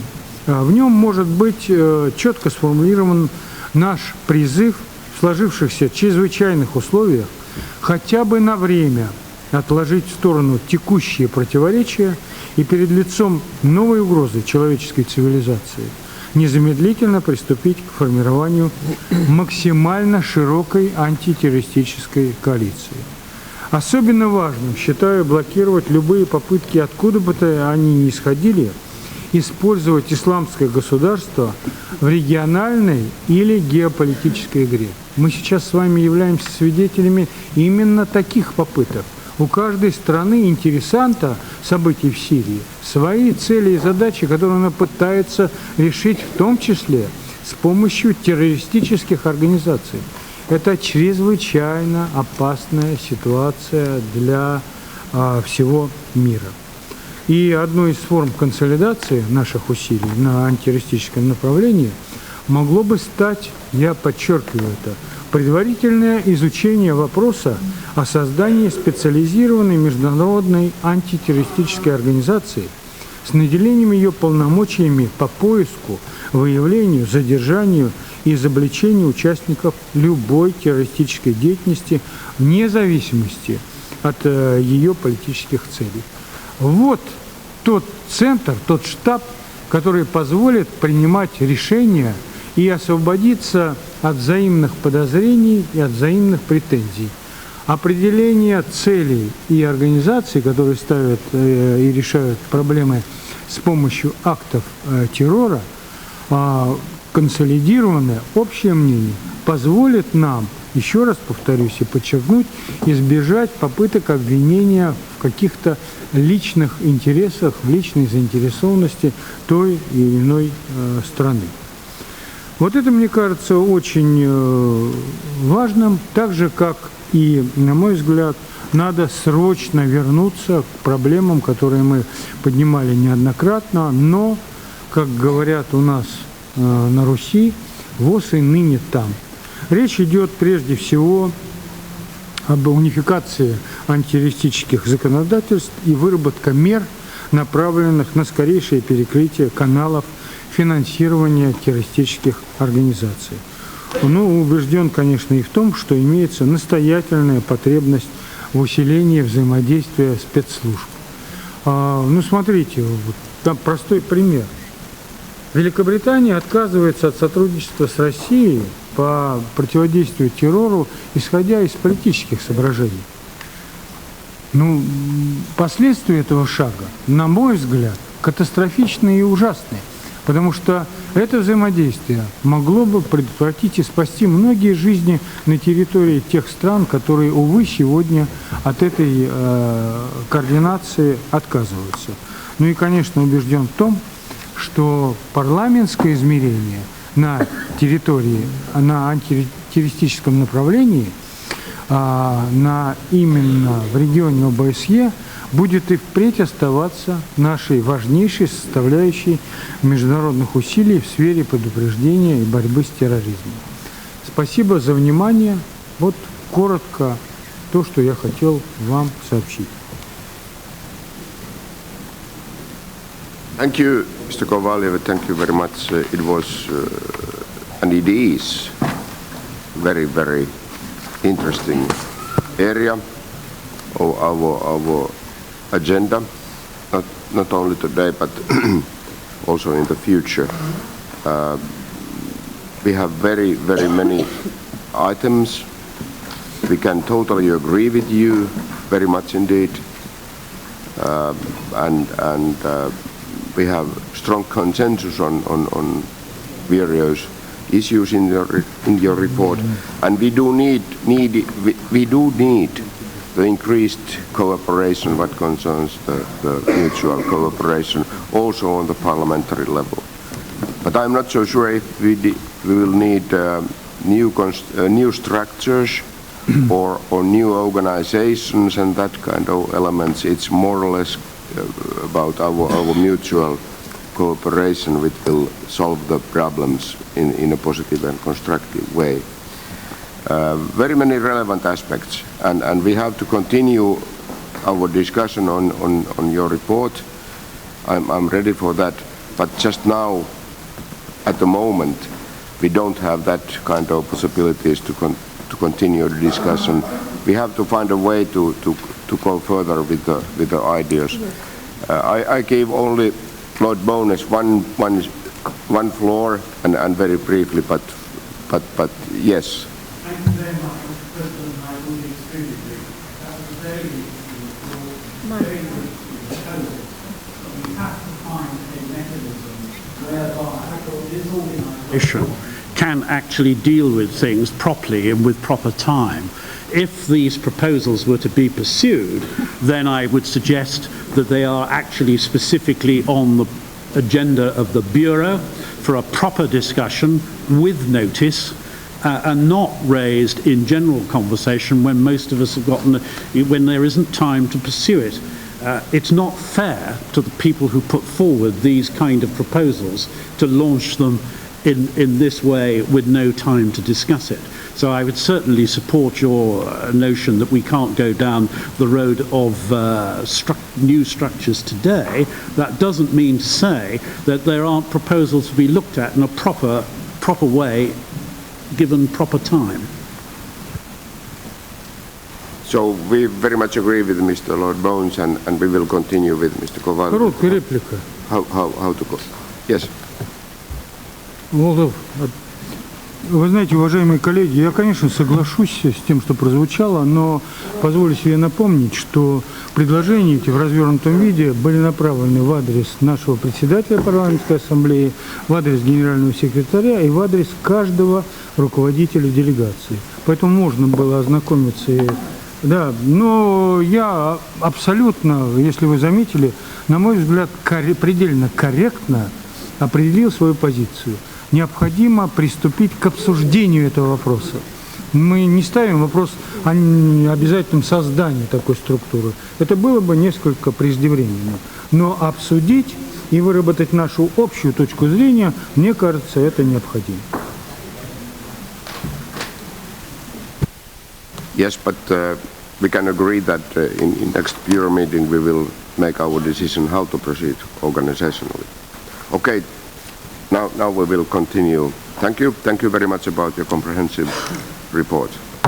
And then South Caucasus, and we have already heard from the special representative for the South Caucasus, Mr. Vigenin, and I understood that Mr. Dolice from Georgia would like to take the floor, and very briefly.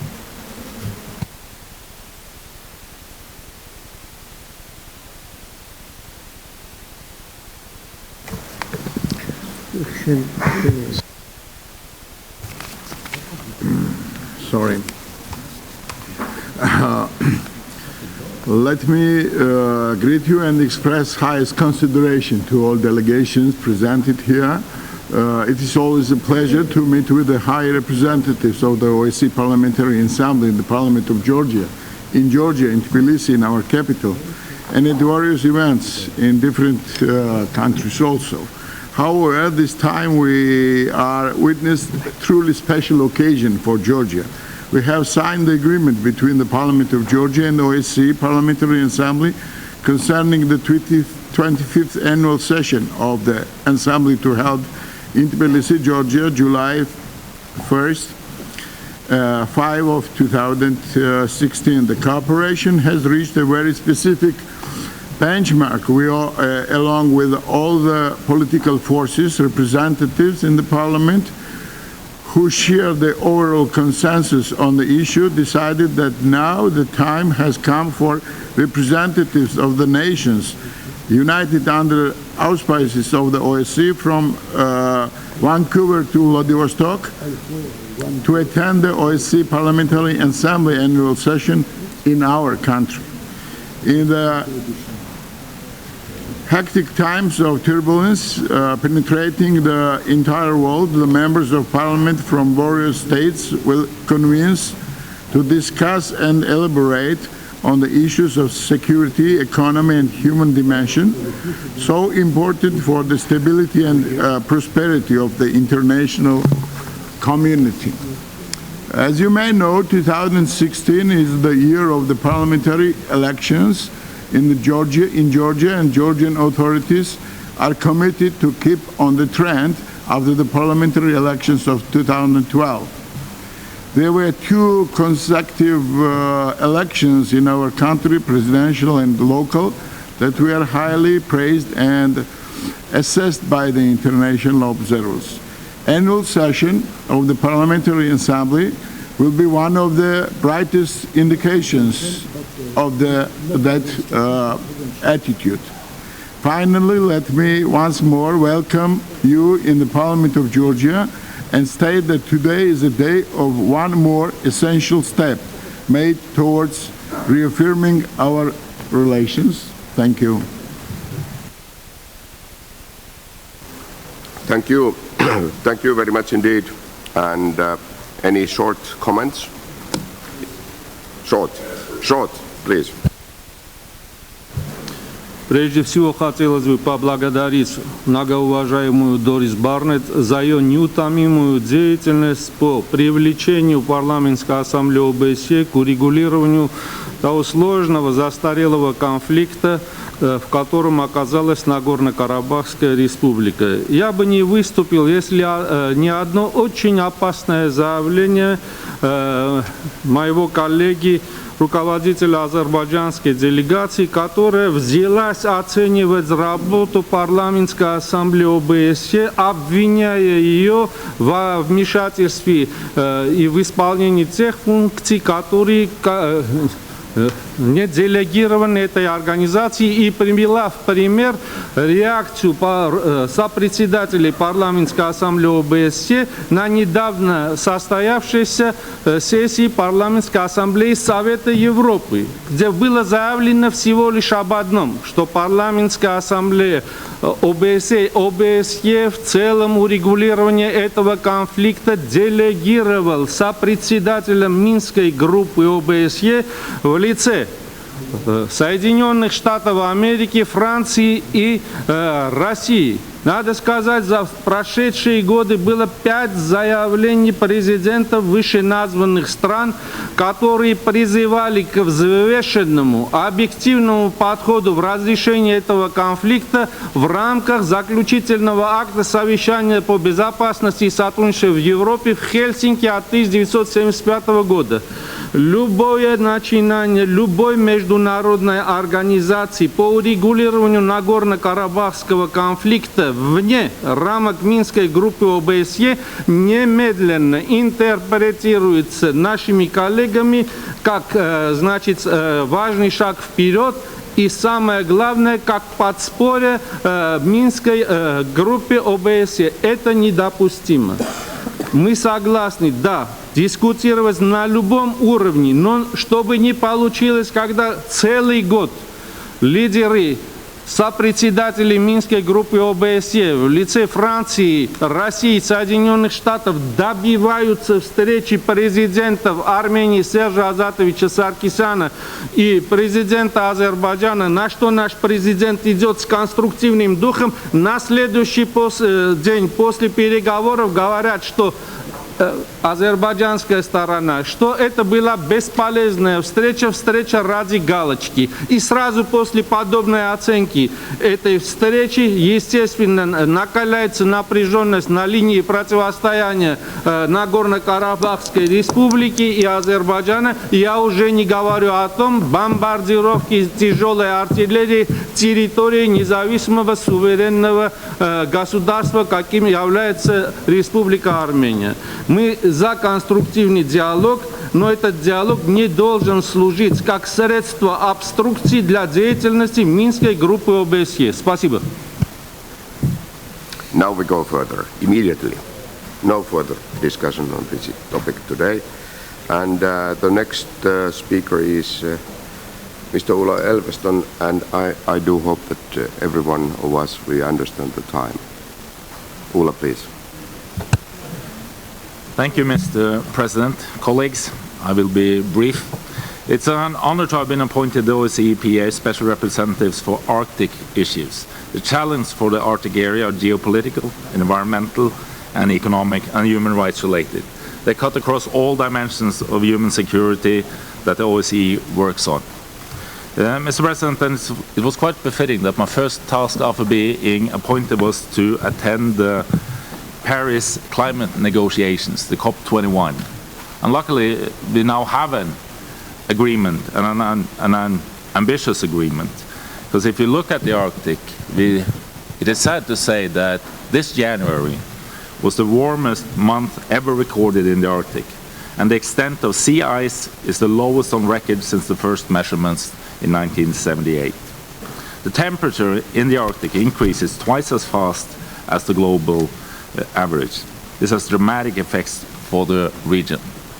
And it is important that for every country and every jurisdiction now to follow up on the commitments that was made in the Paris Agreement. I mean, this is the issue that drives the changes in the Arctic definitely the most. But Mr. President, the interest of the Arctic and in the Arctic is growing. I mean, sea lanes are opening up. You have a lot of interest of oil and gas exploration, other exploration.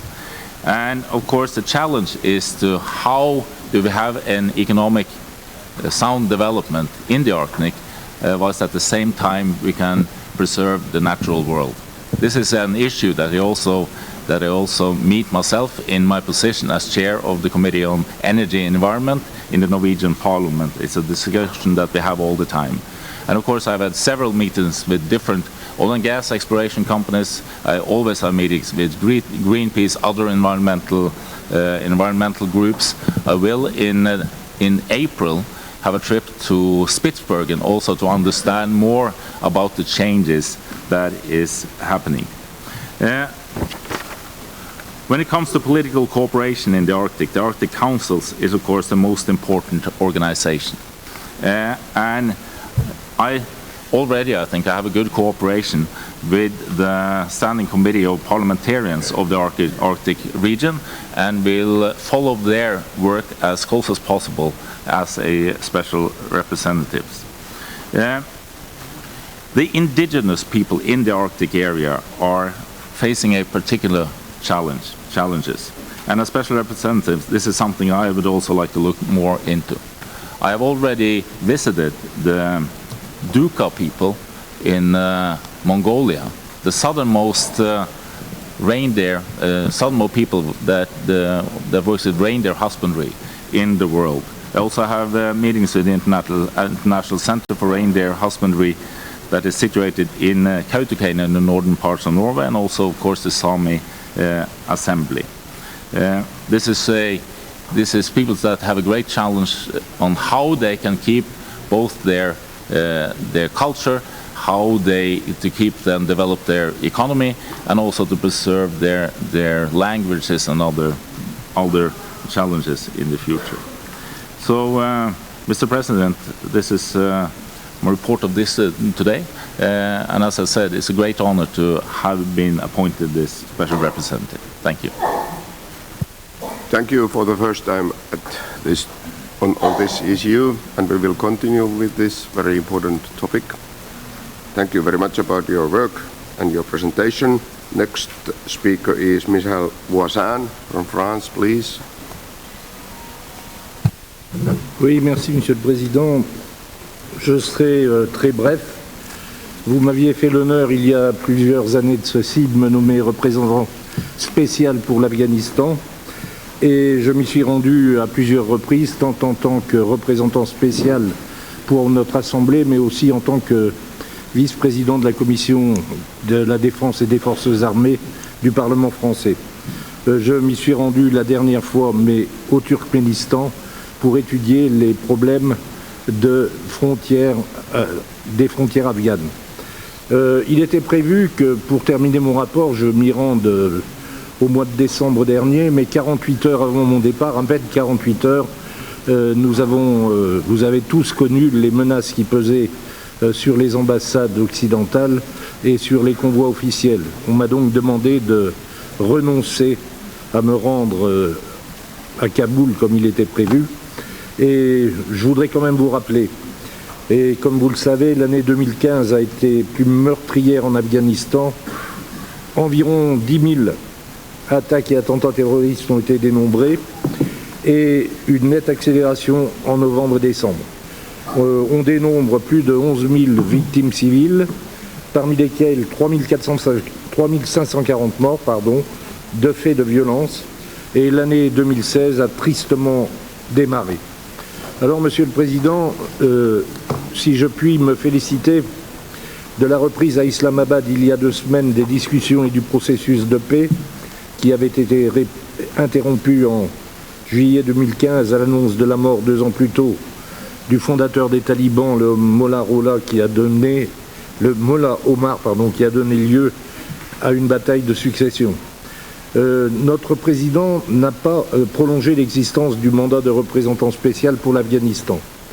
Il est, c'est vrai, très difficile de travailler dans un pays où on peut difficilement se déplacer et difficilement s'y rendre. Je souhaiterais toutefois, avant de clore mon propos, que cela ne soit pas l'occasion de distendre nos liens et notre soutien à ce pays, qui est un partenaire pour la coopération et a besoin de toute l'aide possible pour sortir d'un conflit qui n'a que trop duré. Je pense que la collaboration parlementaire doit s'intensifier. Et comme nous avons beaucoup parlé de terrorisme, Monsieur le Président, je pense que la nébuleuse Al-Qaïda qui prend ses sources, ses racines dans cette zone grise de la frontière afghane et pakistanaise doit nous faire penser que nous devons porter encore beaucoup d'intérêt à l'Afghanistan. Merci de m'avoir écouté.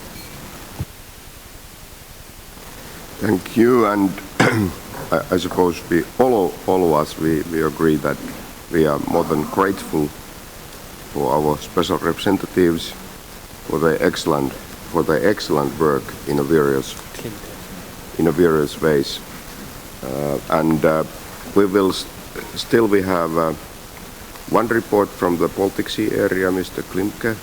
You have something to give. Ja, danke sehr, Herr Präsident. Ich habe meinen Bericht auch schriftlich vorgelegt und habe das festgehalten, was ich in den Monaten seit Ernennung, also im letzten Herbst, gemacht habe. Zunächst einmal, weswegen bin ich zum Ostseebeauftragten ernannt worden?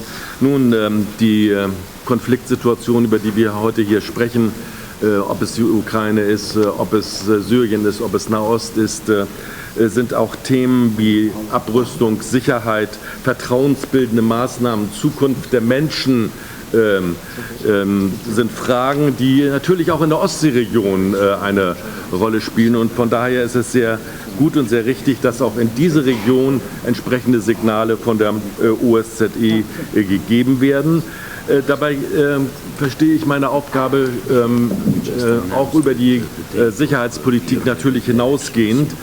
Mir ist es wichtig, dass gerade Fragen der gemeinsamen Kooperation, ob es wirtschaftliche Kooperation ist, ob es Kooperation der Jugend ist, Begegnung der Menschen, auch Themen sind, die auf die Agenda der Parlamentarischen Versammlung der OSZE zu setzen sind.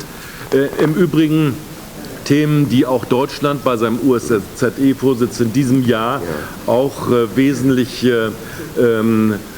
thematisieren möchte und in den Mittelpunkt stellt. Und von daher ist dieses auch eine Synthese. Wichtig ist dabei für mich, dass meine Arbeit als Beauftragter bestehende Sicherheitsstrukturen einerseits und Ostseestrukturen andererseits nicht schwächen oder auch duplizieren soll. Es geht vielmehr darum, die Kompetenzen und die Stärkung der Parlamentarischen Versammlung der OSZE zur Verbesserung der regionalen Kooperation zu nutzen und mitzuhelfen, eine vertiefte Kooperation in der Ostseeregion zu erreichen. Als ersten Schritt habe ich mit den Berlinern Ostseebotschaftern gesprochen, um einfach eine Einschätzung der Situation zu erhalten. Sehr interessante Gespräche mit durchaus unterschiedlichen, aber konstruktiven Bewertungen der Lage. Ich bin dann mit dem Komitee der Ostsee-Parlamentarierkonferenz zusammengekommen und habe in Riga teilgenommen an der Sitzung, um dort eben auch zu besprechen, wie können wir sozusagen nicht gegenseitige Wettbewerber oder Konkurrenten sein, sondern wie können wir den Mehrwert erzielen, aus 1 und 1 nicht 2, sondern 3 oder 4 als Ergebnis zu machen. Das ist, glaube ich, das Entscheidende. Also die Zusammenarbeit mit anderen Institutionen wie der Ostsee-Parlamentarierkonferenz oder dem Ostseerat. Ich bin mit Jan Lundin zusammen gewesen, dem Geschäftsführer des Ostseerates, ist eine ganz wesentliche Aufgabe, die ich für mich selbst definiert habe. Ich habe eine Reihe von Besuchen in diesem Jahr geplant. Bin bisher schon in Riga gewesen, um dort vor Ort die aktuellen Fragen zu diskutieren. Möchte nach Russland noch im März fahren. Polen, Skandinavien stehen auf der Agenda. Und ich lade ein zu zu einem gemeinsamen Small Talk. Ich möchte gar nicht Konferenz sagen, das ist viel zu viel, oder Workshop, über die Fragen der Ostsee und der gemeinsamen Kooperation in der Ostsee, der Organisationen, die daran interessiert sind, für den 14. Juni auf die Insel Bornholm, eine wunderschöne Insel mitten in der Ostsee. Da gibt es auch Vor- und Nachveranstaltungen. Ich werde Ihnen das Programm auch auf dieser Konferenz weiter verteilen. Dort können wir dann Näheres besprechen und auch die weiteren Maßnahmen, die wir im Rahmen unserer parlamentarischen Versammlung dann beraten können. Danke sehr. Thank you, Mr. Klimke, and just our Southeast Europe special representatives, 2 sentences. Mr. Pradelli. Thank you very much, Mr. President. Dear colleagues, my report has been distributed, and I hope that you had the opportunity to read it. There's only one thing new, is that the date for the early elections in former Yugoslav Republic of Macedonia has been fixed. They will be held on the 5th of June, so we can start with the preparation for the international observation mission. Thank you very much. Thank you. Very compact report. Thank you. So now we close item 4 and go further. Item 5, Lord Bowness, you know the limitations, please. Thank you very much, Mr. President. I just want to inform the Standing Committee that the administration has identified a number of possible changes which may be needed to avoid misunderstandings that have arisen in the past at plenary meetings or committee meetings. You'll be delighted to know that I have no proposals to put before you this morning. And indeed, I hope to ask the Rules Committee to deal with these matters in a slightly different way from that which has been done in the past, which has led to recommendations being brought to the Standing Committee and attempts to agree detailed wording around this table, which involves a large number of people. So I hope that the Rules Committee in future, when it meets, will agree what I would describe as a bottom-up approach. And if it thinks that changes are needed, the principle of those changes will be circulated to delegations. And if they meet general approval of the delegations and the members here, the Rules Committee can then be asked to put those principles in writing and implement them as an agreed rule change. I hope that this will be a rather more effective way of bringing changes and making changes than we have done in the past. Thank you very much, Mr. President. Thank you. And I should say that to manage in this, with these ideas, it's sure that this is very understandable idea, and we will take that point from Lord Bowness, and we will go further with his ideas. Thank you very much indeed. Then we go to Doris Barnett, our treasurer, and the floor is yours. Thank you, Mr. President, and dear colleagues. Let me start to thank my predecessor, Roberto Bertelli, for his excellent work, which I will try to continue. My full and detailed report has been distributed, so I will be very brief. In accordance with the rules of procedure, I present to the Standing Committee the audited accounts of the Assembly for the past fiscal year. Attached to this report, you will find the report of our external independent professional auditors for the past fiscal year, including the income and the expenditure statement. The report, as you can see, gives a positive assessment on our financial management, and the audit once again did not result in any qualifications. I would also like to inform the Standing Committee that I met with our external independent auditor in Copenhagen on 10th February. Dear colleagues, the Secretary General and my predecessor have ensured that the management of our budget complied with and reflected the efforts of our national legislators to minimize expenses, to remain within our objectives of austerity and accountability of the use of our taxpayers' money. In this context, and given the high number of activities, I would like to recommend Roberto Montella and the International Secretariat for the very efficient and cost-effective way they operated. I was able to assess this during my recent working visit in Copenhagen. I also very much welcome Secretary General Montella's initiative to modernize the working of the Secretariat by introducing staff regulations. The list of national contributions for this fiscal year that started October 1st, 2015, is attached. Please note that as of February 22nd, we have received 94% of our annual budget. Prompt payment makes our budgetary process easier and more efficient. Together with the Secretary General and his staff, I will start preparing my proposal for the Assembly's budget for the next fiscal year. At the meeting of the Bureau in Copenhagen on April 11th, 2016, I will present to the Bureau, as it is customary, my draft proposal for the 2016-17 budget.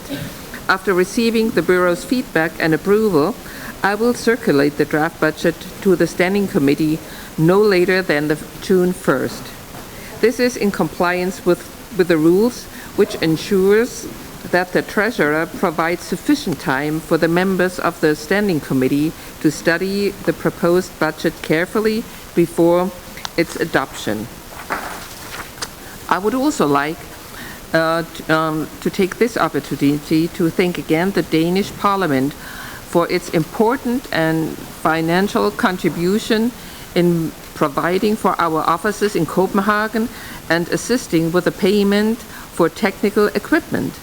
I'm also very grateful to the Austrian government, which provides assistance for our liaison office here in Vienna. My gratitude also to all those member parliaments that have hosted and will host assembly meetings and events. The assembly functions in an extremely cost-effective way, but we need the continuous support and solidarity of national delegations to ensure that the Assembly can continue this program of activities and meetings. I believe there is a need for more involvement, and I encourage those parliaments that have not yet hosted the Assembly to do so in the future. And saying that, I would like to remind you to whom my invitation and the invitation of the office went for the Leinsweiler seminar in April. Please do come. We already organized everything, and in order not to spend the taxpayers' money or put it out of the window, we need that we have to have the seminar with you there. Otherwise, we only have the costs and we'll have nothing. And it's a very good opportunity, this seminar, to come together to discuss about the problems we have, not to solve them, but in order to solve them, we first of all have to get to discuss it and start a trust program. We have to trust each other. Every once in a while, I have the feeling when I listen here, it's the same old procedures: shout and shout and shout and shout. This is not the way we should act. So please take the opportunity, come to Leinsweiler, and let's talk. And let me conclude by once again congratulating and thanking Secretary General Roberto Montella and his staff for the efficient way they manage our finances. Thank you, Gustavo, and thank you, Kurt, for all your work and your help you did. Thank you. And thank you, Doris. Thank you very much indeed. Any questions? No, not now, not today. We continue as he just proposed, and we move forward. Point 7, and I can tell you that he has started really excellent way, very, very excellent way. I'm very convinced that everything is in a good hands in the office and in our organization as a whole, and I do hope that he has very, very strong support when he is going further with the ideas he is just now presenting. Please, Roberto. Thank you, Mr. President. I know we are short of time. Before I get into my report, I just wanted to say thank you, Doris, for your report. You have congratulated me a lot and commended me a lot. I think it's more Gustavo's and Kurt's work here, and I have, of course, taken good care of making sure that we ensure that the good things that were there before keep on continuing. So thank you, Gustavo and Kurt, for this.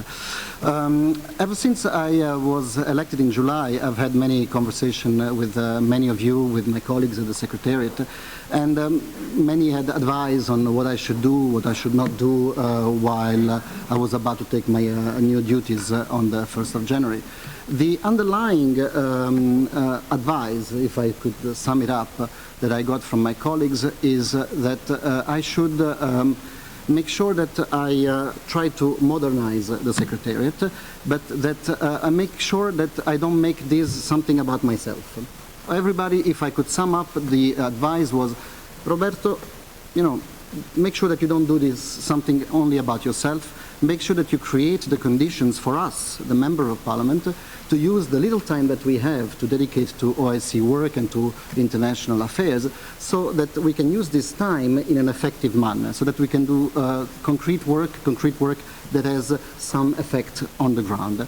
So this is what somehow led me to focus on two main priorities, an internal reorganization of our office and also an external outreach. The principles that guide my work are the principles set in the OSCE documents, the annual resolutions that you all pass.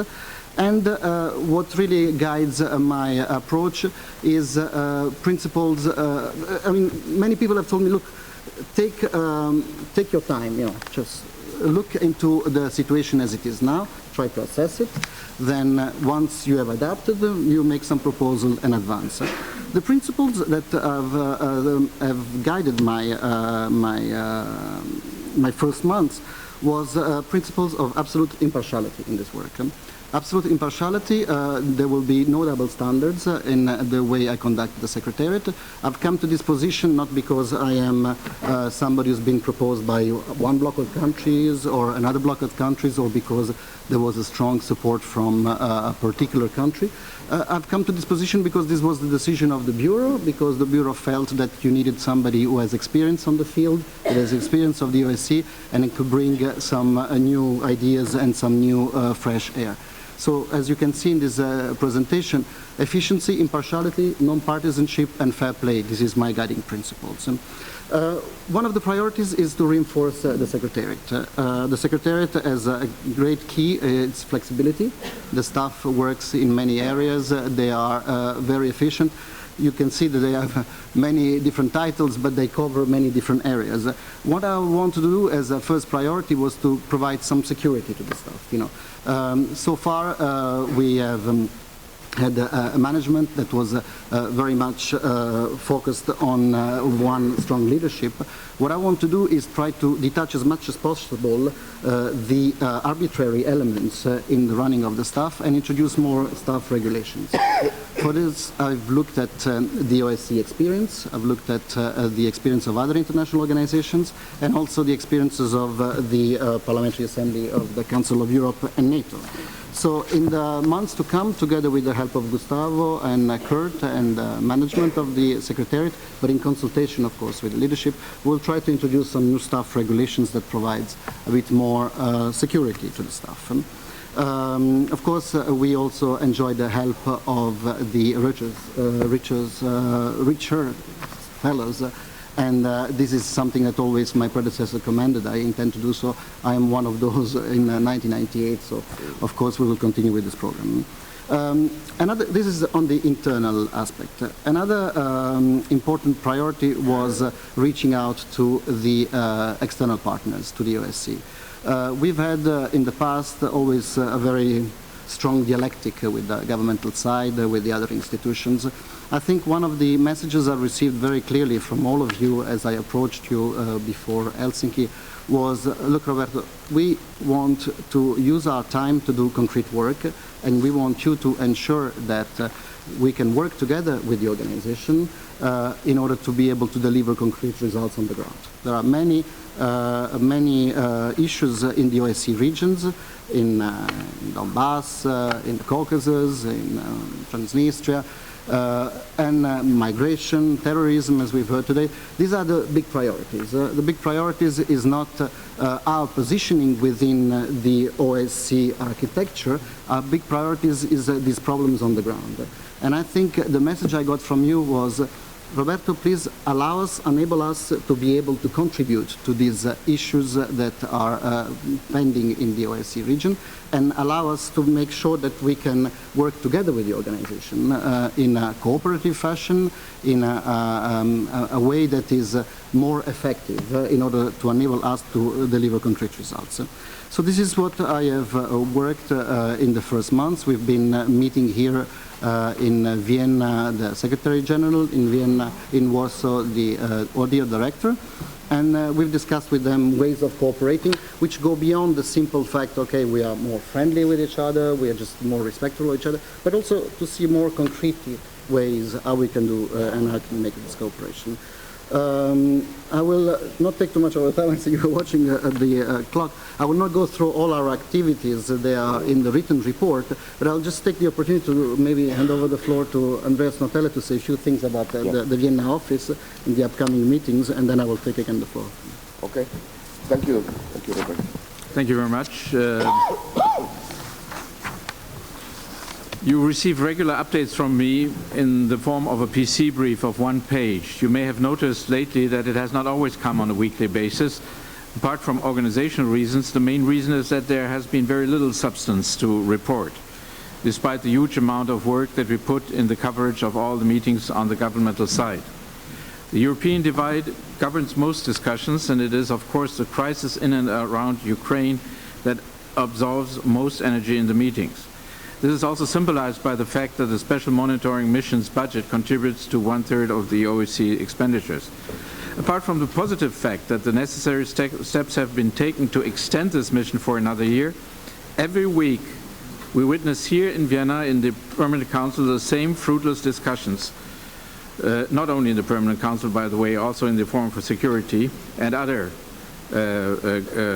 bodies. Although these debates take place behind closed doors, they consist mainly of a repetition of weekly statements that attack the respective other side without visible, genuine dialogue that could contribute to a solution. But I can also report about a very positive development, which is the openness with which delegations in Vienna, and in particular the Secretariat and the institutions, have been approaching the PA since the beginning of the year, and I think this has to do also with Roberto Montella's approach. This unprecedented cooperative spirit also governs our relationship with the German OSCE chairmanship, as demonstrated, for instance, by several events that are being organized with us in a very inclusive manner. For instance, on June 2nd and 3rd, the German chairmanship is organizing an OSCE-wide conference on the Code of Conduct, or more specifically, on parliamentary control and oversight over the security sector. This is not least the result of a PA resolution adopted in Baku. In general, the Code of Conduct on political military affairs is a prime example of many years of very close cooperation between the PA and the governmental side, as highlighted again in this week's meeting of the Forum Security Cooperation by several delegations. Another event I would like to highlight is the second Leinsweiler seminar that Doris Barnett has invited to and that she talked about. I discussed this idea with many colleagues here, colleagues on the diplomatic side, and also at a meeting of a Bundestag committee on Monday. The idea is not to talk about specific conflicts, but to focus on possible contributions that the PA and MPs in general can make in addressing the conflict cycle. The novelty is that it gives members from countries that have a conflict an opportunity to express what they expect from the PA and their colleagues, which could ultimately even be to stay out of it. Such a productive brainstorming should be possible because, after all, it's the comparative advantage of the PA that it does not have to worry about existing negotiating formats. And I repeat, it is not even the intention of the PA to enter into or to facilitate parallel negotiations. I hope this clarifies, which has possibly been a misunderstanding. I would like to close by repeating what I said before in the Standing Committee. If you find the time, do not hesitate to come to Vienna for a visit of the OSCE institutions here and, of course, of the Permanent Council. I will be happy to organize an informative program for you and to receive you at our PA liaison office. Thank you. Thank you, Andreas. And now Roberto will continue a little bit, and Christina will replace as a chairman of the meeting, because I have some appointments with some certain delegations. Thank you. Merci Andreas. Bon, mais j'ai presque fini mon rapport. Je vais juste souligner les aspects qui se présentent en 2016. Une des priorités, ce sera bien sûr l'organisation d'une session annuelle à Tbilisi, vous avez entendu en avant, et la session de Skopje en automne. On a une série d'élections très importantes. Le 20 mars, on sera au Kazakhstan. Le 5 juin, il vient d'être annoncé par M. Battel, on sera à Skopje. Et puis après, il y aura des élections en septembre, en Biélorussie, en Géorgie, en Russie, aux États-Unis d'Amérique. Bien sûr, il y en a des autres, mais ça, c'est ce qu'on a pensé de souligner à ce moment-là. Bien sûr, c'est une décision du président et du bureau de décider où faire des missions. Mais moi, je pense que c'est évident, il faut les faire. L'autre priorité en avril, ça sera la présentation du budget. Gustavo, Doris Barnet ont déjà commencé à penser au prochain budget. On vous remercie bien sûr pour le budget qu'on a reçu. On a un petit staff, un petit budget, mais c'est un système très efficace pour le travail qu'on fait. Et on espère de pouvoir continuer de cette façon. Le plus grand problème que je crois qu'on a pour 2017, c'est l'individuation d'une ville qui va dans le Parlement, qui veut organiser la session annuelle 2007. On a commencé à en parler avec quelques délégations, on espère d'avoir quelques réponses dans les prochains mois. Mais ça, c'est une des priorités. Nous, on a besoin toujours d'avoir une session annuelle en été, une session en automne, et on a besoin d'un Parlement qui organise ces événements. Donc, je vous encourage tous à vous faire promoteurs de ces initiatives. Mais je préfère, étant donné que j'ai distribué le rapport, je préfère peut-être ouvrir le débat et s'il y a quelques questions. Mais Christine, merci. Thank you very much. Danke, Herr Generalsekretär. Ich wollte nur noch generell zu diesem AAA gratulieren. Das ist etwas, was wir alle brauchen. Es hat sich zu Wort gemeldet Herr Artur Gerasimov von der Ukraine, bitte. Dear colleagues, believe me, Ukraine is always an agenda of the Parliamentary Assembly of the OSCE. And I really want to say a big thank you for President Kanerva, for Roberta Montella and all delegation of Secretariat who visited not just Kiev, not just Donetsk area, they visited frontline. And a short brief about the situation which now happening in Ukraine. I really, and we are in Ukraine very upset because the number of ceasefire violations during the last weeks increased drastically. This is not a good sign. And even more, during the last couple of weeks started direct attempts of battles with the manpower supported by tanks from the terrorist side. And you know that in December 2015, United Nations Human Rights Mission in Ukraine released the report confirms that there remains an inflow of ammunition, weaponry and fighters from the Russian Federation into the territories controlled by the terrorists, leaving the situation highly flammable. And also, let me say that plus that, high number of troops of Russian regular army is just near our border, ready in ready position. As for the number of terrorist, troops at the moment, the last evaluations around 42,000. But let me draw your attention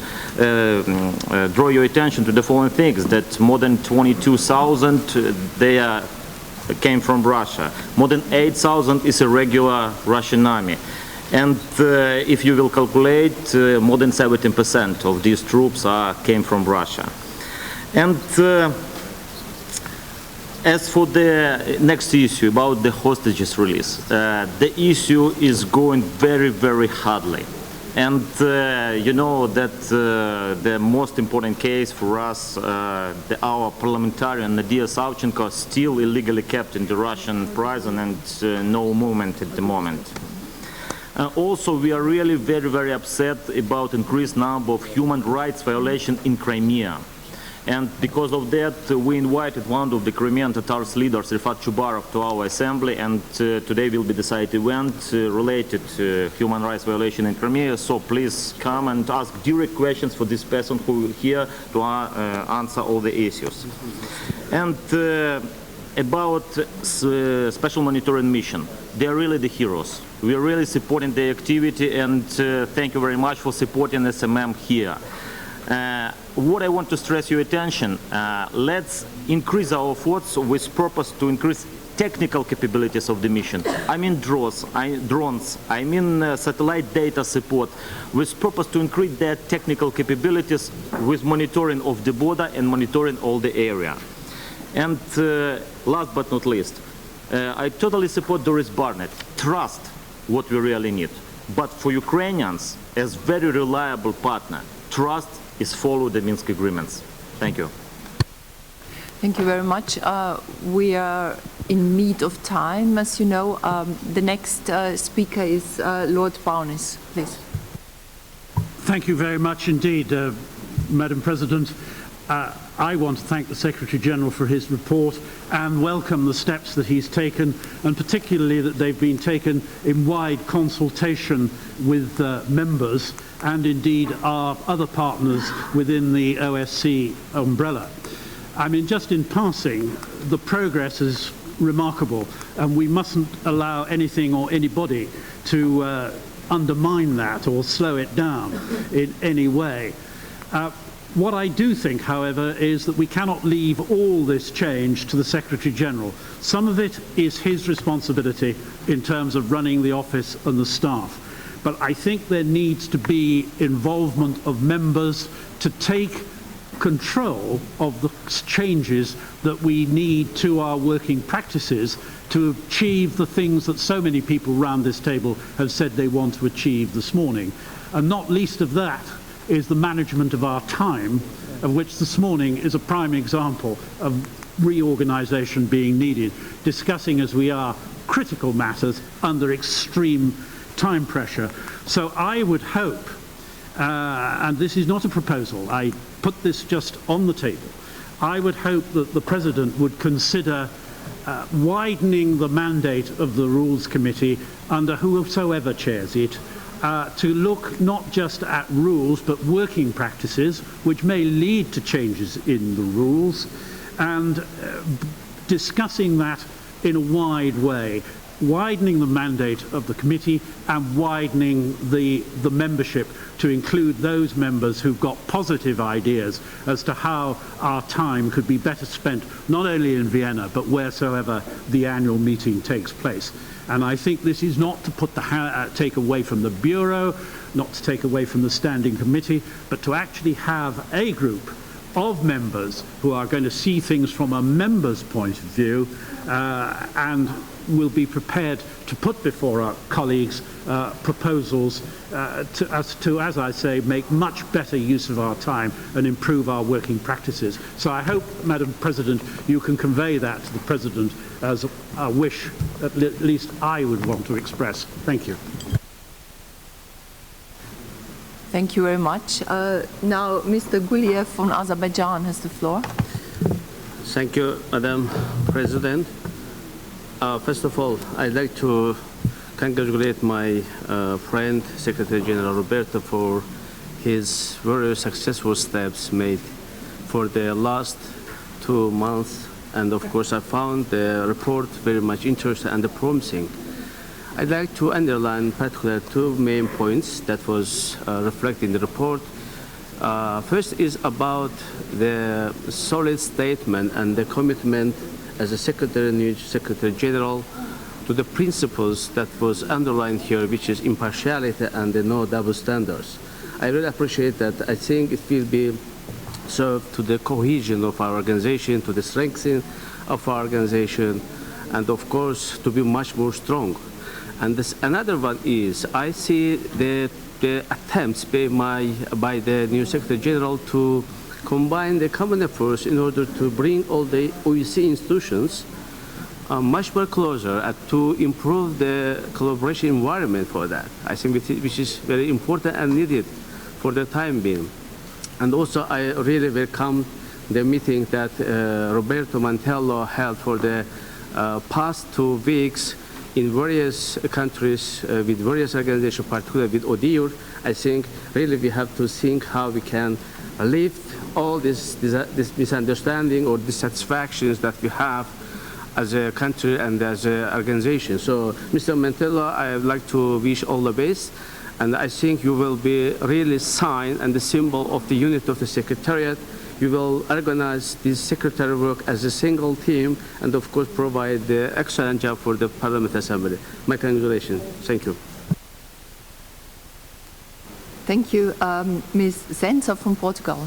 Please think of the time. We should be down in the big hall at 12 o'clock. Thank you, Madam Chair. It's a few words just to congratulate on behalf of the Portuguese delegation, the new Secretary General in this first standing committee, and tell you all that our work reflects also the efficiency of the Secretariat and the organization, and we trust totally in this new cycle with Roberto Montella. Thank you very much. Thank you very much. Mr. Nery from France, please. Oui, merci Madame la Présidente. Simplement pour dire également que la délégation française se réjouit des façons dont le travail a été conduit depuis son élection par Roberto Montella, et nous sommes tout à fait dans le sens de donner à l'Assemblée parlementaire un plus grand rôle aux parlementaires. Et je rejoins particulièrement Lord Bonès pour dire qu'on a un certain nombre de mesures à prendre, de suggestions à faire.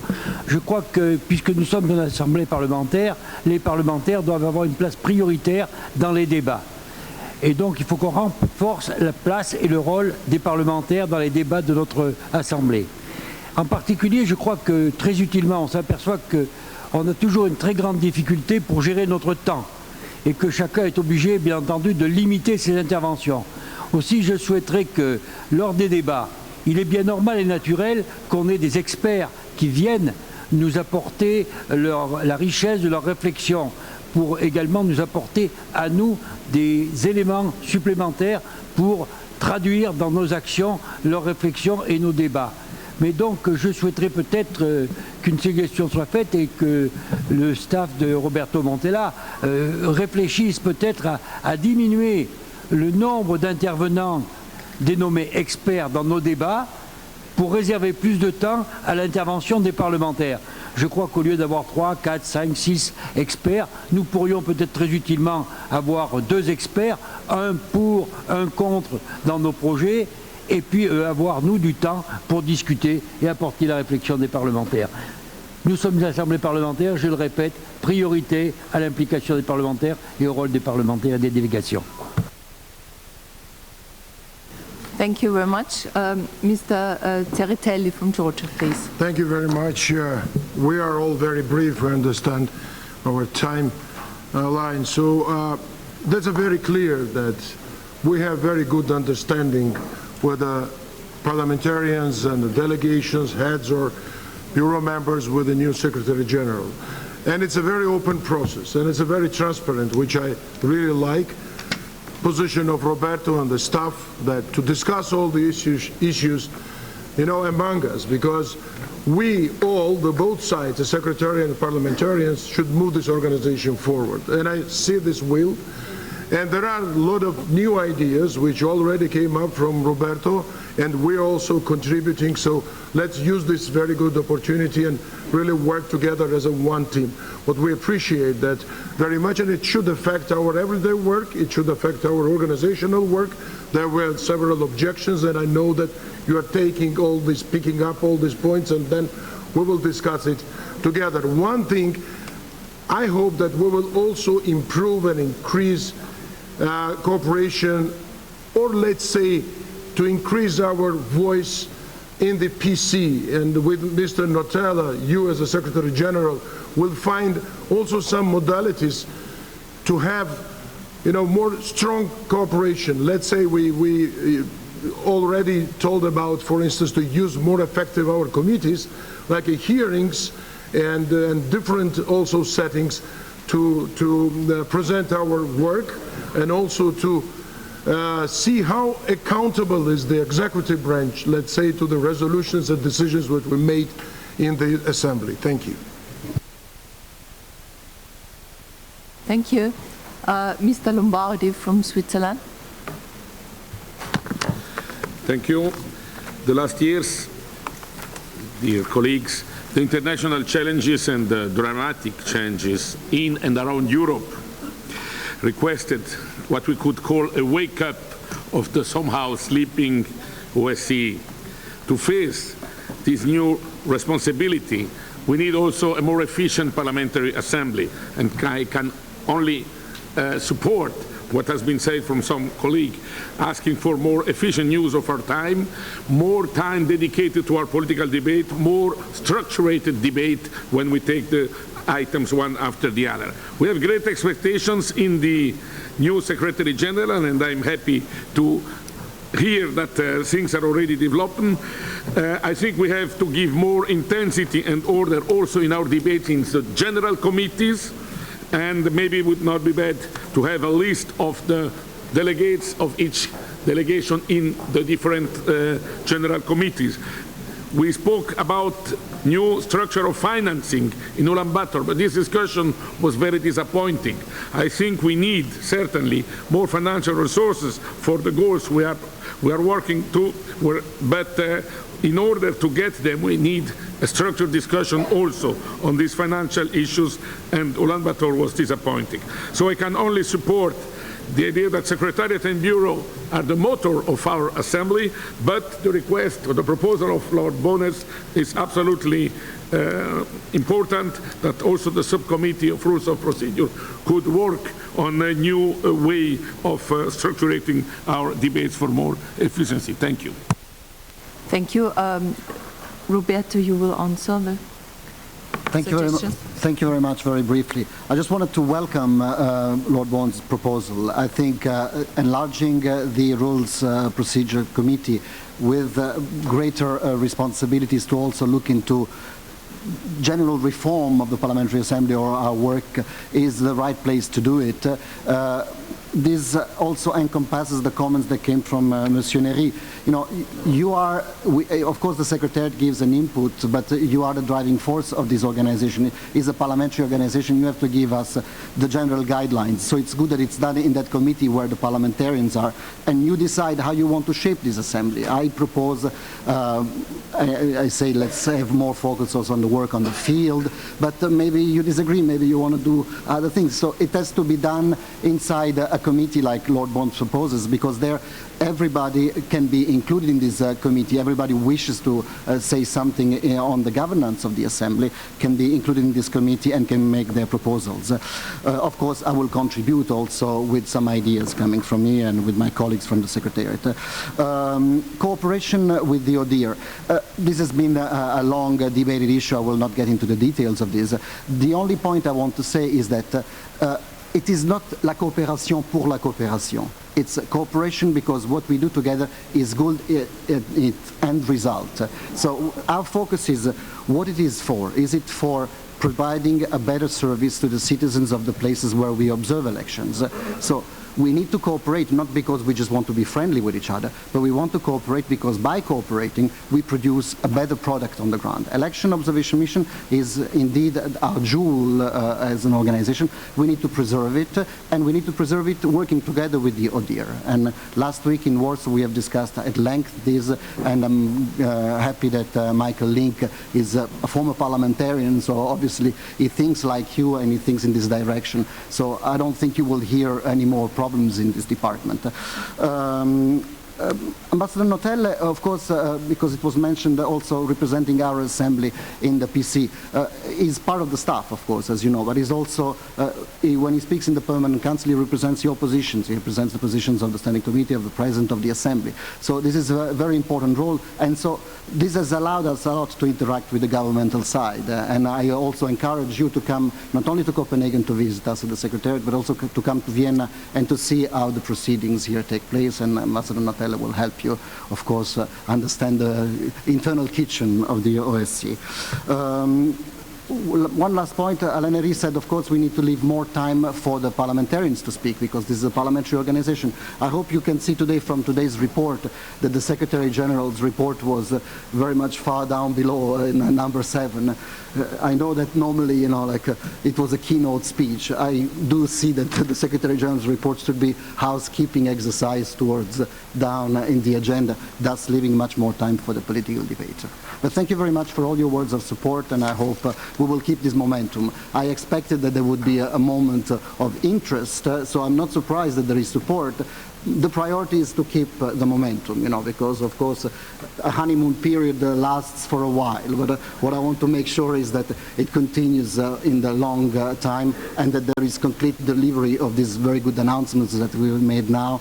They have to become concrete results, you know, and so I hope you will challenge me on the delivery of the concrete results and not on the greatness of the announcement made today. Thank you. Thank you very much. Dear colleagues, unfortunately we really have to stop now because the next meeting is starting now. There is another point, a last point on the agenda, but this is written down on the agenda, so you have the dates, and we see you down in the big hall. Thank you very much.